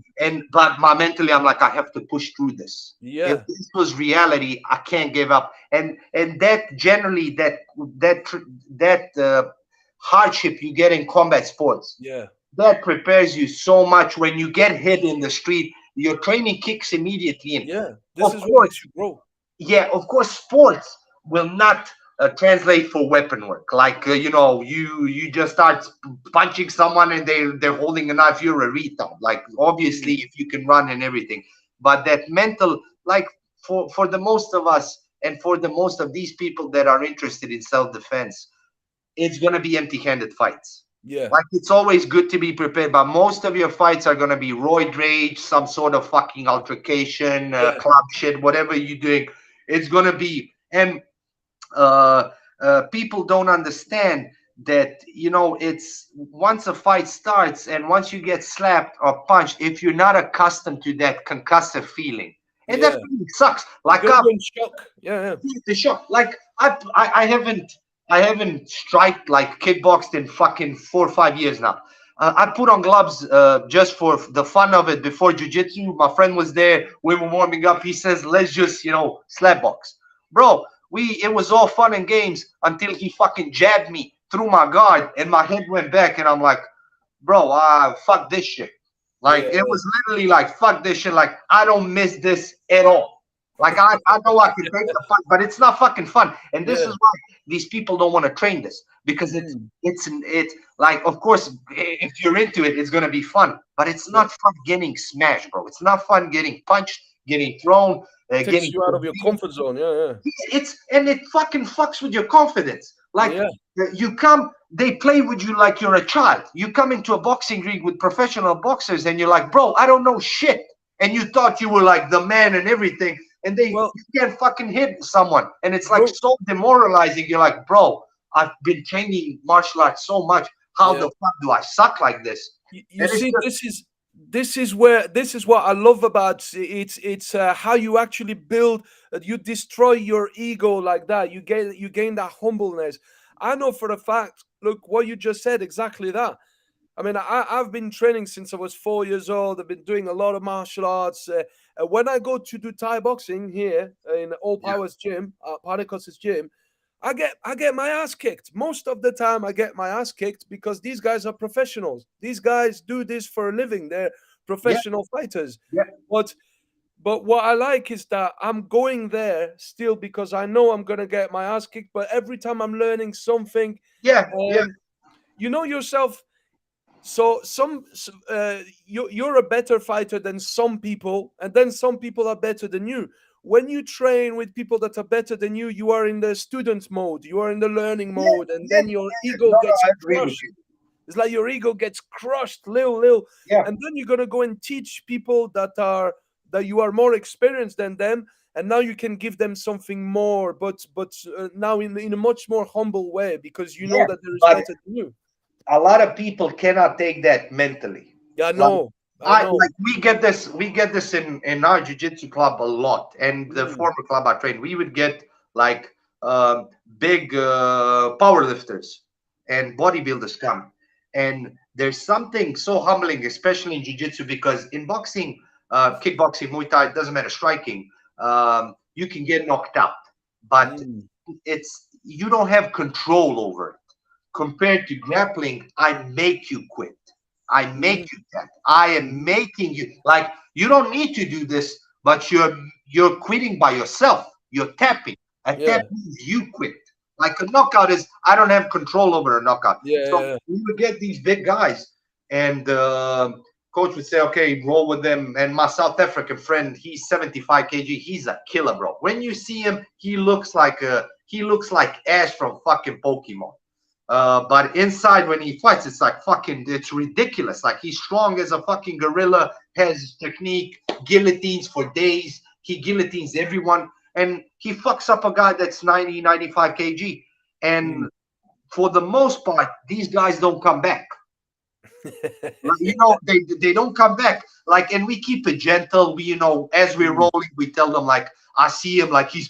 I'm like, calm yourself down. I know I'm heavy. I'm gonna let some pressure go. Come on, Yeah, buddy. yeah, You're good. Just survive. You just have to learn how to survive first. Once you couple of years of surviving, then you can start fucking killing people. But you need to learn to survive. And and they don't come back because it's an ego thing. Like for him, it's like this midget just fucking raped me, and it's not easy on the and it's not easy for oh, me. yeah, I'm 30. I'm gonna be 38, and I roll with guys that are in their 20s.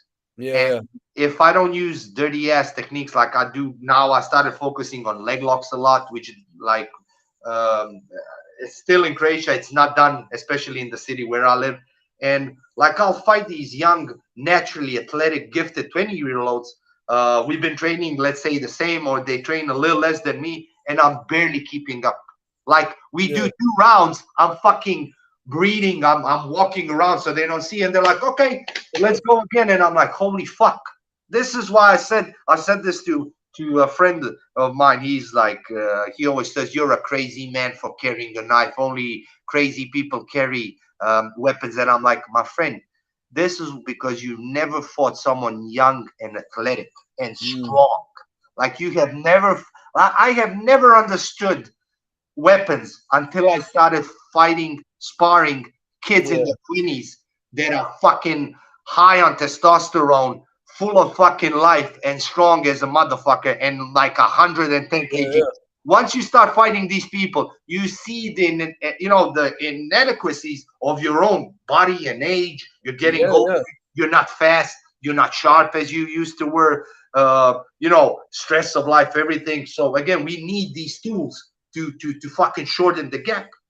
Because then, yeah, like, how the fuck am I gonna fight someone that's 120 kg? Like we have a guy in our he's 100. I have a picture of him. I posted a picture. He's 110 kgs, has abs, is 2 feet 2 meters tall, and can do 3-finger pull up on one hand. And I'm like, bro, like in jiu-jitsu, I spend half of my, and he's a white belt, I spend half of my time surviving. He gets tired, and then after fucking 6 or 7 minutes, I finish it. There's no way I can go power to power with him because he's so fucking strong. I go for an armbar, he just throws me away. I get to mount, he does what you're not supposed to do, bench press someone, boop, and I just go flying off, like boom, just explodes it. And I'm like, this is crazy. This is why you need tools. I understand that now that I'm older. I'm like, this is why I need a knife against this motherfucker, because my skill, even my technique and years of training are being matched by his strength and speed and agility. And it's fucking, it's a huge factor in fight. Aggression, strength, speed, conditioning. Bro, these 4 things, like technique is cool, but bro, you have to have conditioning. Of course, yeah. Like, so how is the law in your country in Croatia when it comes to carrying a knife? You can carry, basically a knife is not considered. This is mostly through all of Eastern Europe. So almost all of Eastern Europe. Again, some cities and some districts inside of certain countries have different laws. So, but for the most part, a knife is not considered a weapon. It is considered, like the axe and the shovel, a tool. Yeah. Okay. So in Croatia, for example, prohibited weapons are daggers, karambits, nunchucks, swords, morning stars, clubs, kamas, shuriken, anything that is purposely built as a weapon. So you cannot use it. So you cannot justify. So I can carry a knife, for example, because I cut a bunch of cardboard. I work in a warehouse. You understand me? Like, it is a tool for me. It's not again, it's a different thing if you use it for self-defense. So if you use it for self-defense, then it becomes a weapon. But it's the same thing. I can use a screwdriver, stab you with a screwdriver, and it's I can carry a screwdriver, but if I use it, it's a weapon. Now it's considered a cold weapon. We call these cold weapons because. What do you know? Like, quickly speaking about knives, like what do you think about spider claws? Knives? Yeah. I think for EDC, everyday carry, I love because they can one hand open. Yeah, you can open them one hand. And you know how they got this one hand opening. I think it was a rock climber type of knife that they needed to be able to open with one hand to cut the rope. For the design, but the guy that popularized the knife with the hole is his ship. He was on a ship. The ship turned, and he was wearing a life jacket. Okay. And the automatic life jacket, once you fall into the water, it expands. Yeah. But because the ship turned, life jacket opened, he was pinned to because the ship was upside down in the sea. And he couldn't, the life jacket lifts your arms, so you can't. And he managed to grab by the pocket his spider claw, and with just one finger managed to, because if it was a two-handed, he would be dead. You can't connect your arms. Yeah. He started puncturing his vest and managed to swim under because he would suffocate. Basically, this is why the hole got.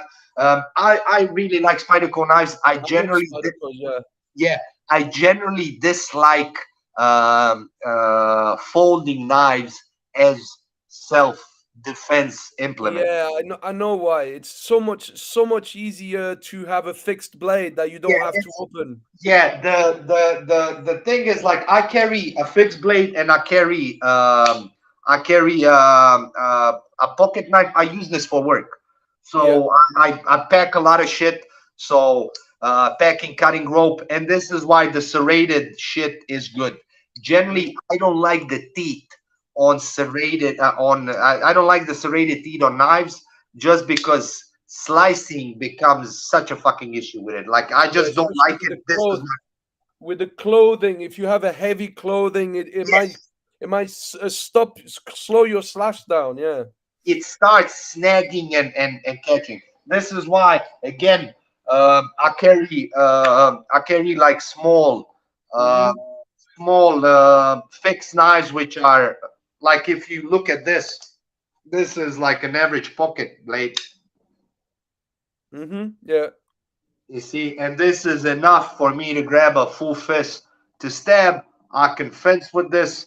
I Yeah. just got this in the mail, the bigger one, the Okay. War Yeah. Yeah. Point 2.0. Yeah, and this one is like a little bit bigger. It's huge. The blade is huge, but the handle is small. And Mm. this is meant for, you see how the Yeah. Yeah. it's For the meant for film. fencing. This is meant for this style of. Yeah. It's a fencer style of grip. This is why it was designed. But generally, I dislike folding knives. It's Okay. not because mechanical issues, because it's so fucking hard to draw once Yeah. you're Yeah. on the ground. Once Yeah. you're on the ground and you have to create a lift garment, it becomes. But I Mm. like Spyderco. I like Yeah. also. I don't know if you know this probably. You can put a zip tie on the hole, and it Yeah. Yeah. becomes, It will open out of your yeah, pockets. it becomes like Yeah. cheap Emerson weave feature. I got an immersion knife over there. It Yeah, yeah, opens. yeah. I It like it. opens straight out of your pocket. Yeah, I used to carry a lot of like Emerson style of knives Mm. before, but after pressure testing shit knife drawer, I decided to switch completely to He that's ends up. why I designed. Yeah, he ends up falling off your hand really easy when you pressure test with Yeah. the tactical folders. Well, Mm. unless you're striking to create distance and then you're gonna open it. Yes. If Yeah, you're gonna open it before, yes. But if you're mm, trying to open it in a clinch or you're holding a Russian tie and yeah, you can't let go of the arm, and yeah, I can draw my fixed blade instantly. yeah, yeah, Instantly, like boom. But again, like Craig Douglas, inspired by Craig Douglas, I designed my yeah. series of knives, which are all small and they're based on this concept of being able to draw in super close quarter Hmm. combat. Because again, I'm always thinking if I get ambushed, it's going to be at a grappling range, so I have to respond to. And Yeah, generally, fixed knives are fucking awesome. Like you can have a small fixed knife, you can carry it. It's not intrusive. You're not going to print. It's not going to yeah, be seen. You don't need to carry a fucking sword, yeah. Of you know, course. Yeah. for it to be, yeah, What effective. what's your thoughts about neck knives, like Um, small neck knives? No. So I'll tell you this story, and you'll fucking laugh at it. The late, again, I mentioned him so much. He was such an inspiration. The late Slaven Planetić. I once wore, the thing you wore where you wear your keys. Yeah, You know, I wear that, and I'm walking. We're going to meet each other. We say hi, hi, and I'm standing there, and literally, he's at my side. He rips one hand in and does a baseball choke with this and starts choking me. And I never wore anything around my neck ever, ever, like fucking ever. yeah, And it's like I used to carry a neck knife before, like a small one that I bought at a Renaissance fair, like a medieval fair. It was like this big. You can, just to open paper. And yeah, this man choked me with the keys, yeah. the string for the keys. Like he literally, like we were playing, he just came, bam, bam, grabbed the baseball choke and started choking me. And Uh, after that, I never wore well, anything around my neck. I was watching Slaven Planinic videos. What happened to him then? I know that he died last year. Yeah, what Yeah, happened to him, man? he it was a heart attack. Oh shit. Yeah, but it was again. I don't get into the, it was, I keep his family his wishes, but it was his heart. Slaven was his body was already damaged from the war. He's like, as you know, Slaven was also a war veteran. He was full of shrapnel. He took Yeah. a grenade and everything, and yeah, it was his heart. Yeah, it Okay. was, you know, I also presume it was genetically. His father also had a heart condition. Mm. Okay. Okay. So what about if we have a little chat about other weapons before we start wrapping up? I know that you do other weapons. What one of the thing that really interests me as well is your work with Tomahawk. Yeah, the fighting X. Yeah, yeah, yeah, Yeah, yeah, yeah. So I've seen quite some. I've seen your work with that, the videos, the different approaches, yeah, and the fact that you also work with the knife in one hand and the tomahawk in the yeah, other. That's yeah, a bit like the Native Americans used to fight like this. Did yeah. you actually study a little bit the Native American styles? No, no, it's not. It's first of all, the tomahawk is not a. The word tomahawk is Native American, Yeah, but the style of fighting and the axe. If you look at it, the Native Americans didn't have steel, so it was actually the French were the biggest makers and importers. The you know the fur trading company, everything, the Hudson Bay later on, they were the biggest X manufacturers, and okay. the X got introduced as a gift to the Native Americans. The Ah, tomahawk originally was a club. They carried clubs. It wasn't a knife. The thing is, like what most people associate with a tomahawk is a knife is because of the movie Patriot. Mel Gibson had yeah, yeah, yeah, yeah, but it's generally during the not just the colonial times. An axe and a Bowie knife or a big knife was yeah, carried because of camp tasks and duties. It wasn't carried so much for fighting as it was. You would carry a big knife, for it, to meal prep, to create kindling, blah blah blah. But yeah, now, if you fire your musket, let's say because it is a slow reload, and someone's charging at you with a bayonet, now would you want to just face them with a knife, or would you want to have an axe and a knife? And this is like when you start using the axe as a hook and you stab with the knife, yeah, or if you had big knives, you can fence with the knife, yeah, and then once you parry, you close the distance and basically club them to death with the. This yeah. is like what some modern sources of axe. I focused more on the European side of fighting axes. So let me just. I'll grab it fast. So what a lot of people think a tomahawk is something like this, right? A Yeah. short, but this is actually a Slavic style of war axe. The Mm-hmm. thing is, I just made the handle smaller. This would be on a much larger handle, but this is Avaro Slavic axe from the 6th, 7th century. The thing is about, or this style of, this is Viking style, uh, 10th, 11th century style of head mounted Mm-hmm. on a, this is, okay, Okay. Yeah, yeah. 60, 65 centimeters, and this would be the fighting axe of, let's say, when you're fighting with the shield. Mm-hmm. The thing is, the tomahawks, or what a lot of people don't know is the fighting tomahawks of colonial times, they were this big. This is Okay. like, this is as a, this is so light I can't even, I so this and this are the same Mm-hmm. weight. So just that you have an image. This knife weighs as much as this whole thing. Okay. This is bronze. This is not metal. This is bronze. This is the Empress. And the thing is, they didn't have a hatchet. It wasn't like this. Mm. It was usually a spike and some sort of a very very narrow. Because again, it was, there was no armor. You didn't Yeah. have to have a lot of mass. So there was an armor. You can clear the spike. The spike was generally off center. It was Yeah. never, because this is how you would carry it, so that it bends, with your hip, Okay. the spike, because if it was like this, it would be poking you, and Yeah. All right. touching the stuff. But generally, there are fighting axes around the world are specific that they are all super light. The Yeah. heads are very, very narrow and they're super light. Modern tomahawks or fighting axes suck ass. Like they're Mm. heavy. You can't use them for actual, actual combat. Like for example, the fast hawk is super heavy. Like Yeah. fighting axes, but you're European, so you'll know this. I can use grams.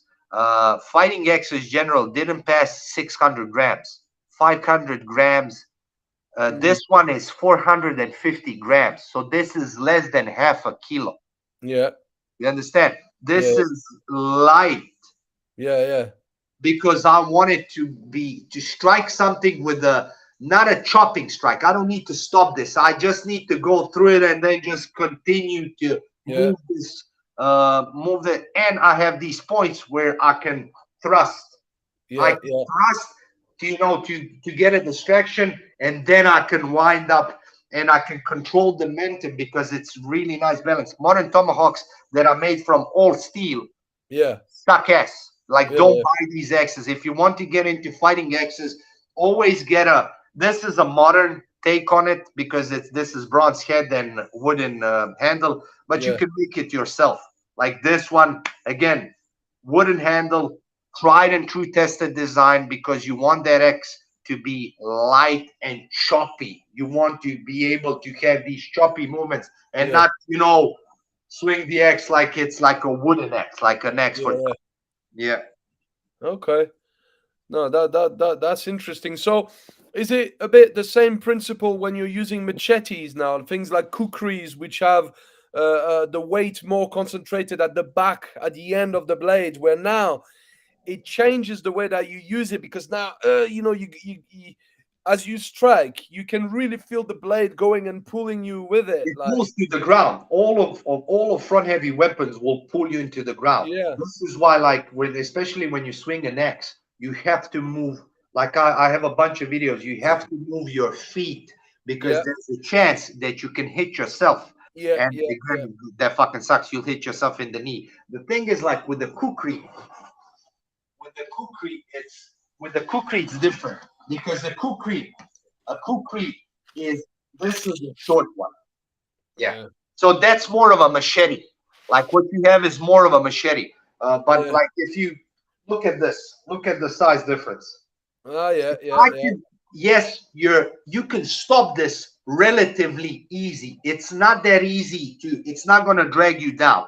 The thing is like with kukris, you're not gonna see a control of momentum. With the next, once you miss, you have to control that momentum. Otherwise, it's going to turn, yeah, back to the opponent.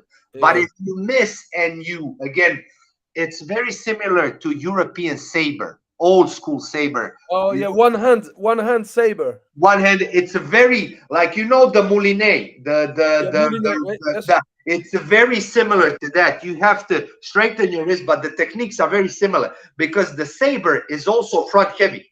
And once you miss, you have to spin it above your head so that you don't hit yourself. Yeah, yeah. And it's almost a lot of it is in the In the wrist. controlling the momentum with breaking the wrist and, you know, weaving it across your body.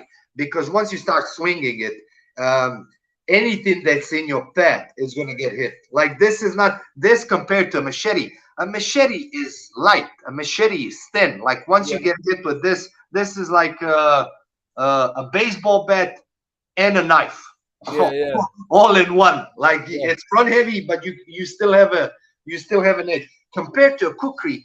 This is like a Nepalese one, yeah, and this is hand forged. This is super like even though it's like bro, this is thick as a motherfucker. yeah. I can see that. Like Yeah, it is super super thick, yeah, but the balance is so good. yeah. Mm, Again, hand forged weapons like this axe.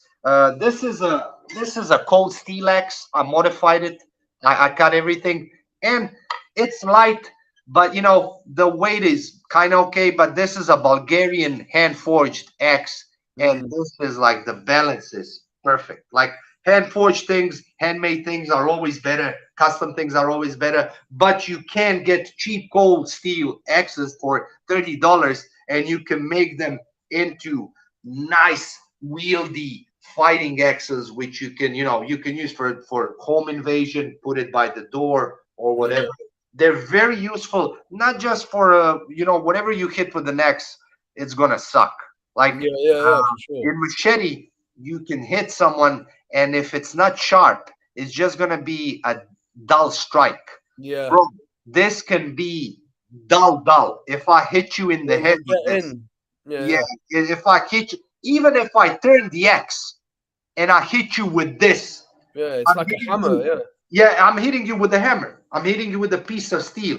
And yeah, this is why X are generally, how do you say, psychologically yeah, are scary as fuck. Once you see a yeah, fucking X or a tomahawk, especially if it's a spike one, like if you can, turn the spike inwards and just stab something, it is horrible. Like these ones, uh, I'm, I'm not endorsed, but these are Wingard wearable Empress tomahawks, and these are one of the beautiful and most historically um, perfectly built fighting axes, and they come with kydex shit. You can yeah. carry this inside your pants, like it's fucking amazing. But yeah, Nice. Oh, that's cool stuff. What are your thoughts? You know, if we just really really quickly gravitate on the baton. What are your thoughts about the French style of la canne de combat? that's the yeah, the where it's like super thin canes, Yes. long canes. I think it's awesome. Like I think it's anytime people like I know Bartitsu guys, Yep.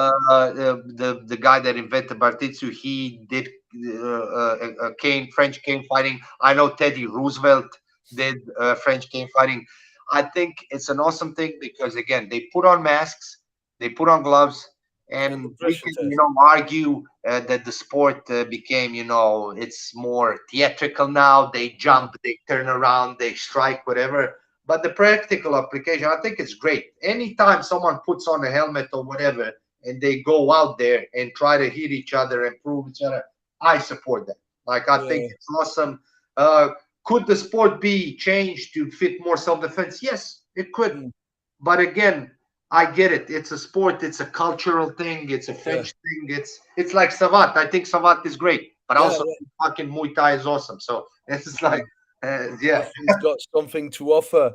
Um, so just as a mean to kind of wrap up now, yeah. what about and I've never seen you speak about the softer aspect of martial arts like meditation, breath work. Is that stuff that you are into, Marco, or not? So breathwork for me is I do a lot of the basically that's like I don't know how you say it, gymnastica natural or the breathwork that Hickson does where you pump the diaphragm, but I don't do it for any esoteric reasons. I do it Yeah, when I feel a panic attack or when I have some sort of breathing problem, an allergic reaction or anything. I hmm, practice my diaphragm, sucking it in, stuff yeah, like as far as the spiritually side of martial art, I basically just smoke weed. For me, yeah, yeah. Bro, that's we've all been there, bro. yeah, I've been doing. I don't do it anymore because it's not doing anything for me anymore. But yeah. I've been, For I've been me, working with plant medicine, like yeah, other types of weed, bro, like ayahuasca. Have you heard of it? yeah. I know, I know of ayahuasca, but it's like for me, it's not for any. I find that weed helps me after hard trainings. Every Yeah, time I have a hard roll, I come late at night. I've been in the gym, so I open the gym at 5. I come at home at 9:30, almost 10, yeah. So and that's 5 hours of yeah. yeah, and like it's just fucking grueling. And I have a day job. What do you do? Yeah, yeah. And bro, me and the missus, we smoke and that fucking relaxes the muscles. This is like I'm not advocating marijuana use, but like I am the proponent of it being legalized because that it just gives so many health benefits. For example, like I have high blood pressure in my eye, it Hmm. lowers the blood pressure and everything, like helps a shit ton. And Yeah, for so it's like I'm all for that. I used to take CBD oil. yeah, yeah. You Yeah, can even get THC oil, you know? yeah. THC, like CBD sucks for me. Like it's good, but it's like I think THC is like it's for me. It's always if it doesn't kick me a little bit, like if I don't get Yeah, a little, you need to get a little high from it. yeah, yeah. It's like this isn't working. Like if What it doesn't, if it doesn't fucking yeah.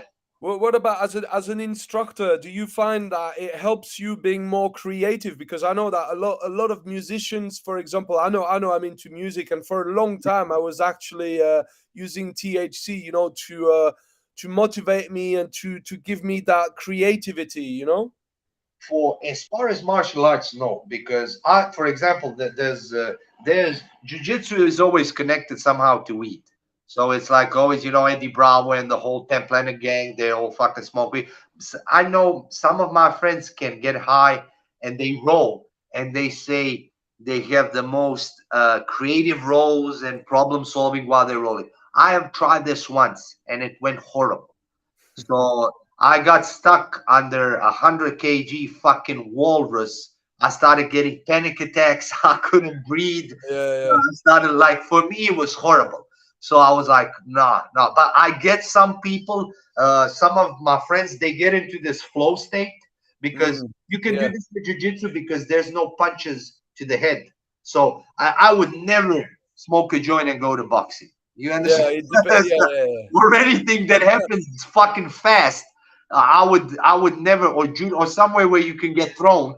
But yeah, if we're both starting on the ground, if it's not gonna be an aggressive session, if we're just gonna flow, and then it's super hard to do that. Like I have, fucking aggressive gorillas. They yeah, don't want to fucking go, and if I get high, and I'm like, oh guys, I just want to flow. I want to try that. They just fucking smash me. I have a yeah, horrible time. They have a great time. So this is why I don't. You have to be with the people that are on the same yeah. mental. Wait, yeah, Like yeah, if you and me got high and we put on geese and say, let's roll. Like I'm not. We're not gonna cause each other panic. Like we know to keep it. But once you're going someone that's not into it, bro, he doesn't give a fuck that you're yeah, tripping yeah. balls. No, No, he I doesn't. get that. I, Yeah, I I know a few people. Like, I mean, I know one guy that's a pro Muay Thai fighter, and he's yeah. blazing all day long. He's blazing from morning till evening. It doesn't disturb him. I can't function right. I can't function well with it anymore. Like, I've been doing it for years and years, but I've already several years. I just went like, Does he don't spar? need it. Eh? Does he spar? Hi. Yeah, yeah, yeah, yeah. Fucking God, bro! I can't imagine getting punched in the face when you're like this, bro. Like it's horrible to me. I never understood, because I know guys that smoke and not just do jujitsu. Like they'll do other fucking things. Like Hmm. my friend, my half brother drives motocross, like Yeah, across you rocks and shit, and he does it mm, high. Like he goes, like what the fuck? Like you're driving on these narrow fucking rocks and everything. And I'm like, bro, it will give me a yeah. heart attack. For me, yeah, Yeah, I I'm not. know. I'm not too big on speed stuff. Yeah, Like motorcycle. It's really yeah, that I was always a bit scared about that sort of thing, like motorcycles and heights as well. It's not really my thing, man. yeah, I'm yeah, more of a ground type of guy or underwater. I don't mind underwater. I was a diver for years, man. yeah. That's a good stuff. But Which is fair weird play, mate. Fair because play to all these you don't like people, man. heights, and parkour is a French art. Oh yeah, yeah. That's brilliant. That's brilliant. Do you know? So the guy that really started all that shit in France, his name is David Bell. Yeah, yeah, Yeah, he's amazing. This guy is absolutely crazy. The stuff that he's able to do. I mean, it makes you think the human body, what the human body is capable of, man. yeah. But they're all fucked later on. Like all of Yeah, these yeah, parkour guys that reach their 40s and 50s. It's like all the judokas and wrestlers.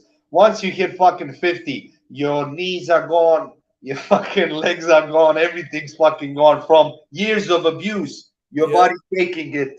And you know, yeah. That's that, man. Tell you what, man. Let's put an end to this one. Yeah. It was great conversation, man. Definitely learned some stuff. I hope that everyone enjoyed this podcast. Marco, is there anything that you want to plug in? Are you selling any courses? Have you got any website or anywhere where people can find you and find what you do? Yeah, sure. So the latest thing that, like, most people know me for the nice stuff, and that's like the Saber Grip, the Ice Pick. You can find that on Facebook on Running FMA, and the maybe a year or something. We've been selling BAS, which is Blade Attack Survival System. You can find that on Blade /survival.com. You can find the link to buy it. It's a weaponized grappling approach. It's grappling versus a weaponized opponent. And if you're into self-protection, I don't like the word self-defense because no one's defending themselves. We're attacking. You can go check that out. Yeah, or add me on Facebook and whatever.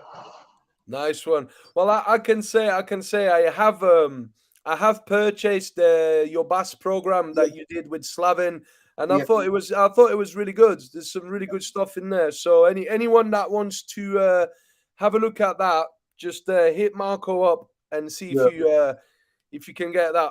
Definitely recommended. yeah, So I will say see you later to everyone.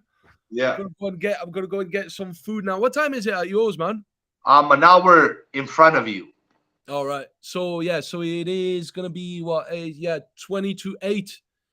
Yeah. Did your wife make you something good to eat? No, No. they're off. They're off to judo. Kids have judo. All right. Okay. So you're the one with cooking duties today. Yeah, she cooked already before, so I have something. I Oh, have you're something safe. to. You're safe then. Yeah. All right, no problem, Marco. I'll speak to you soon then, brother. I hope you Bye. have a great evening. You too. Take care, brother. Bye. Bye bye, Marco.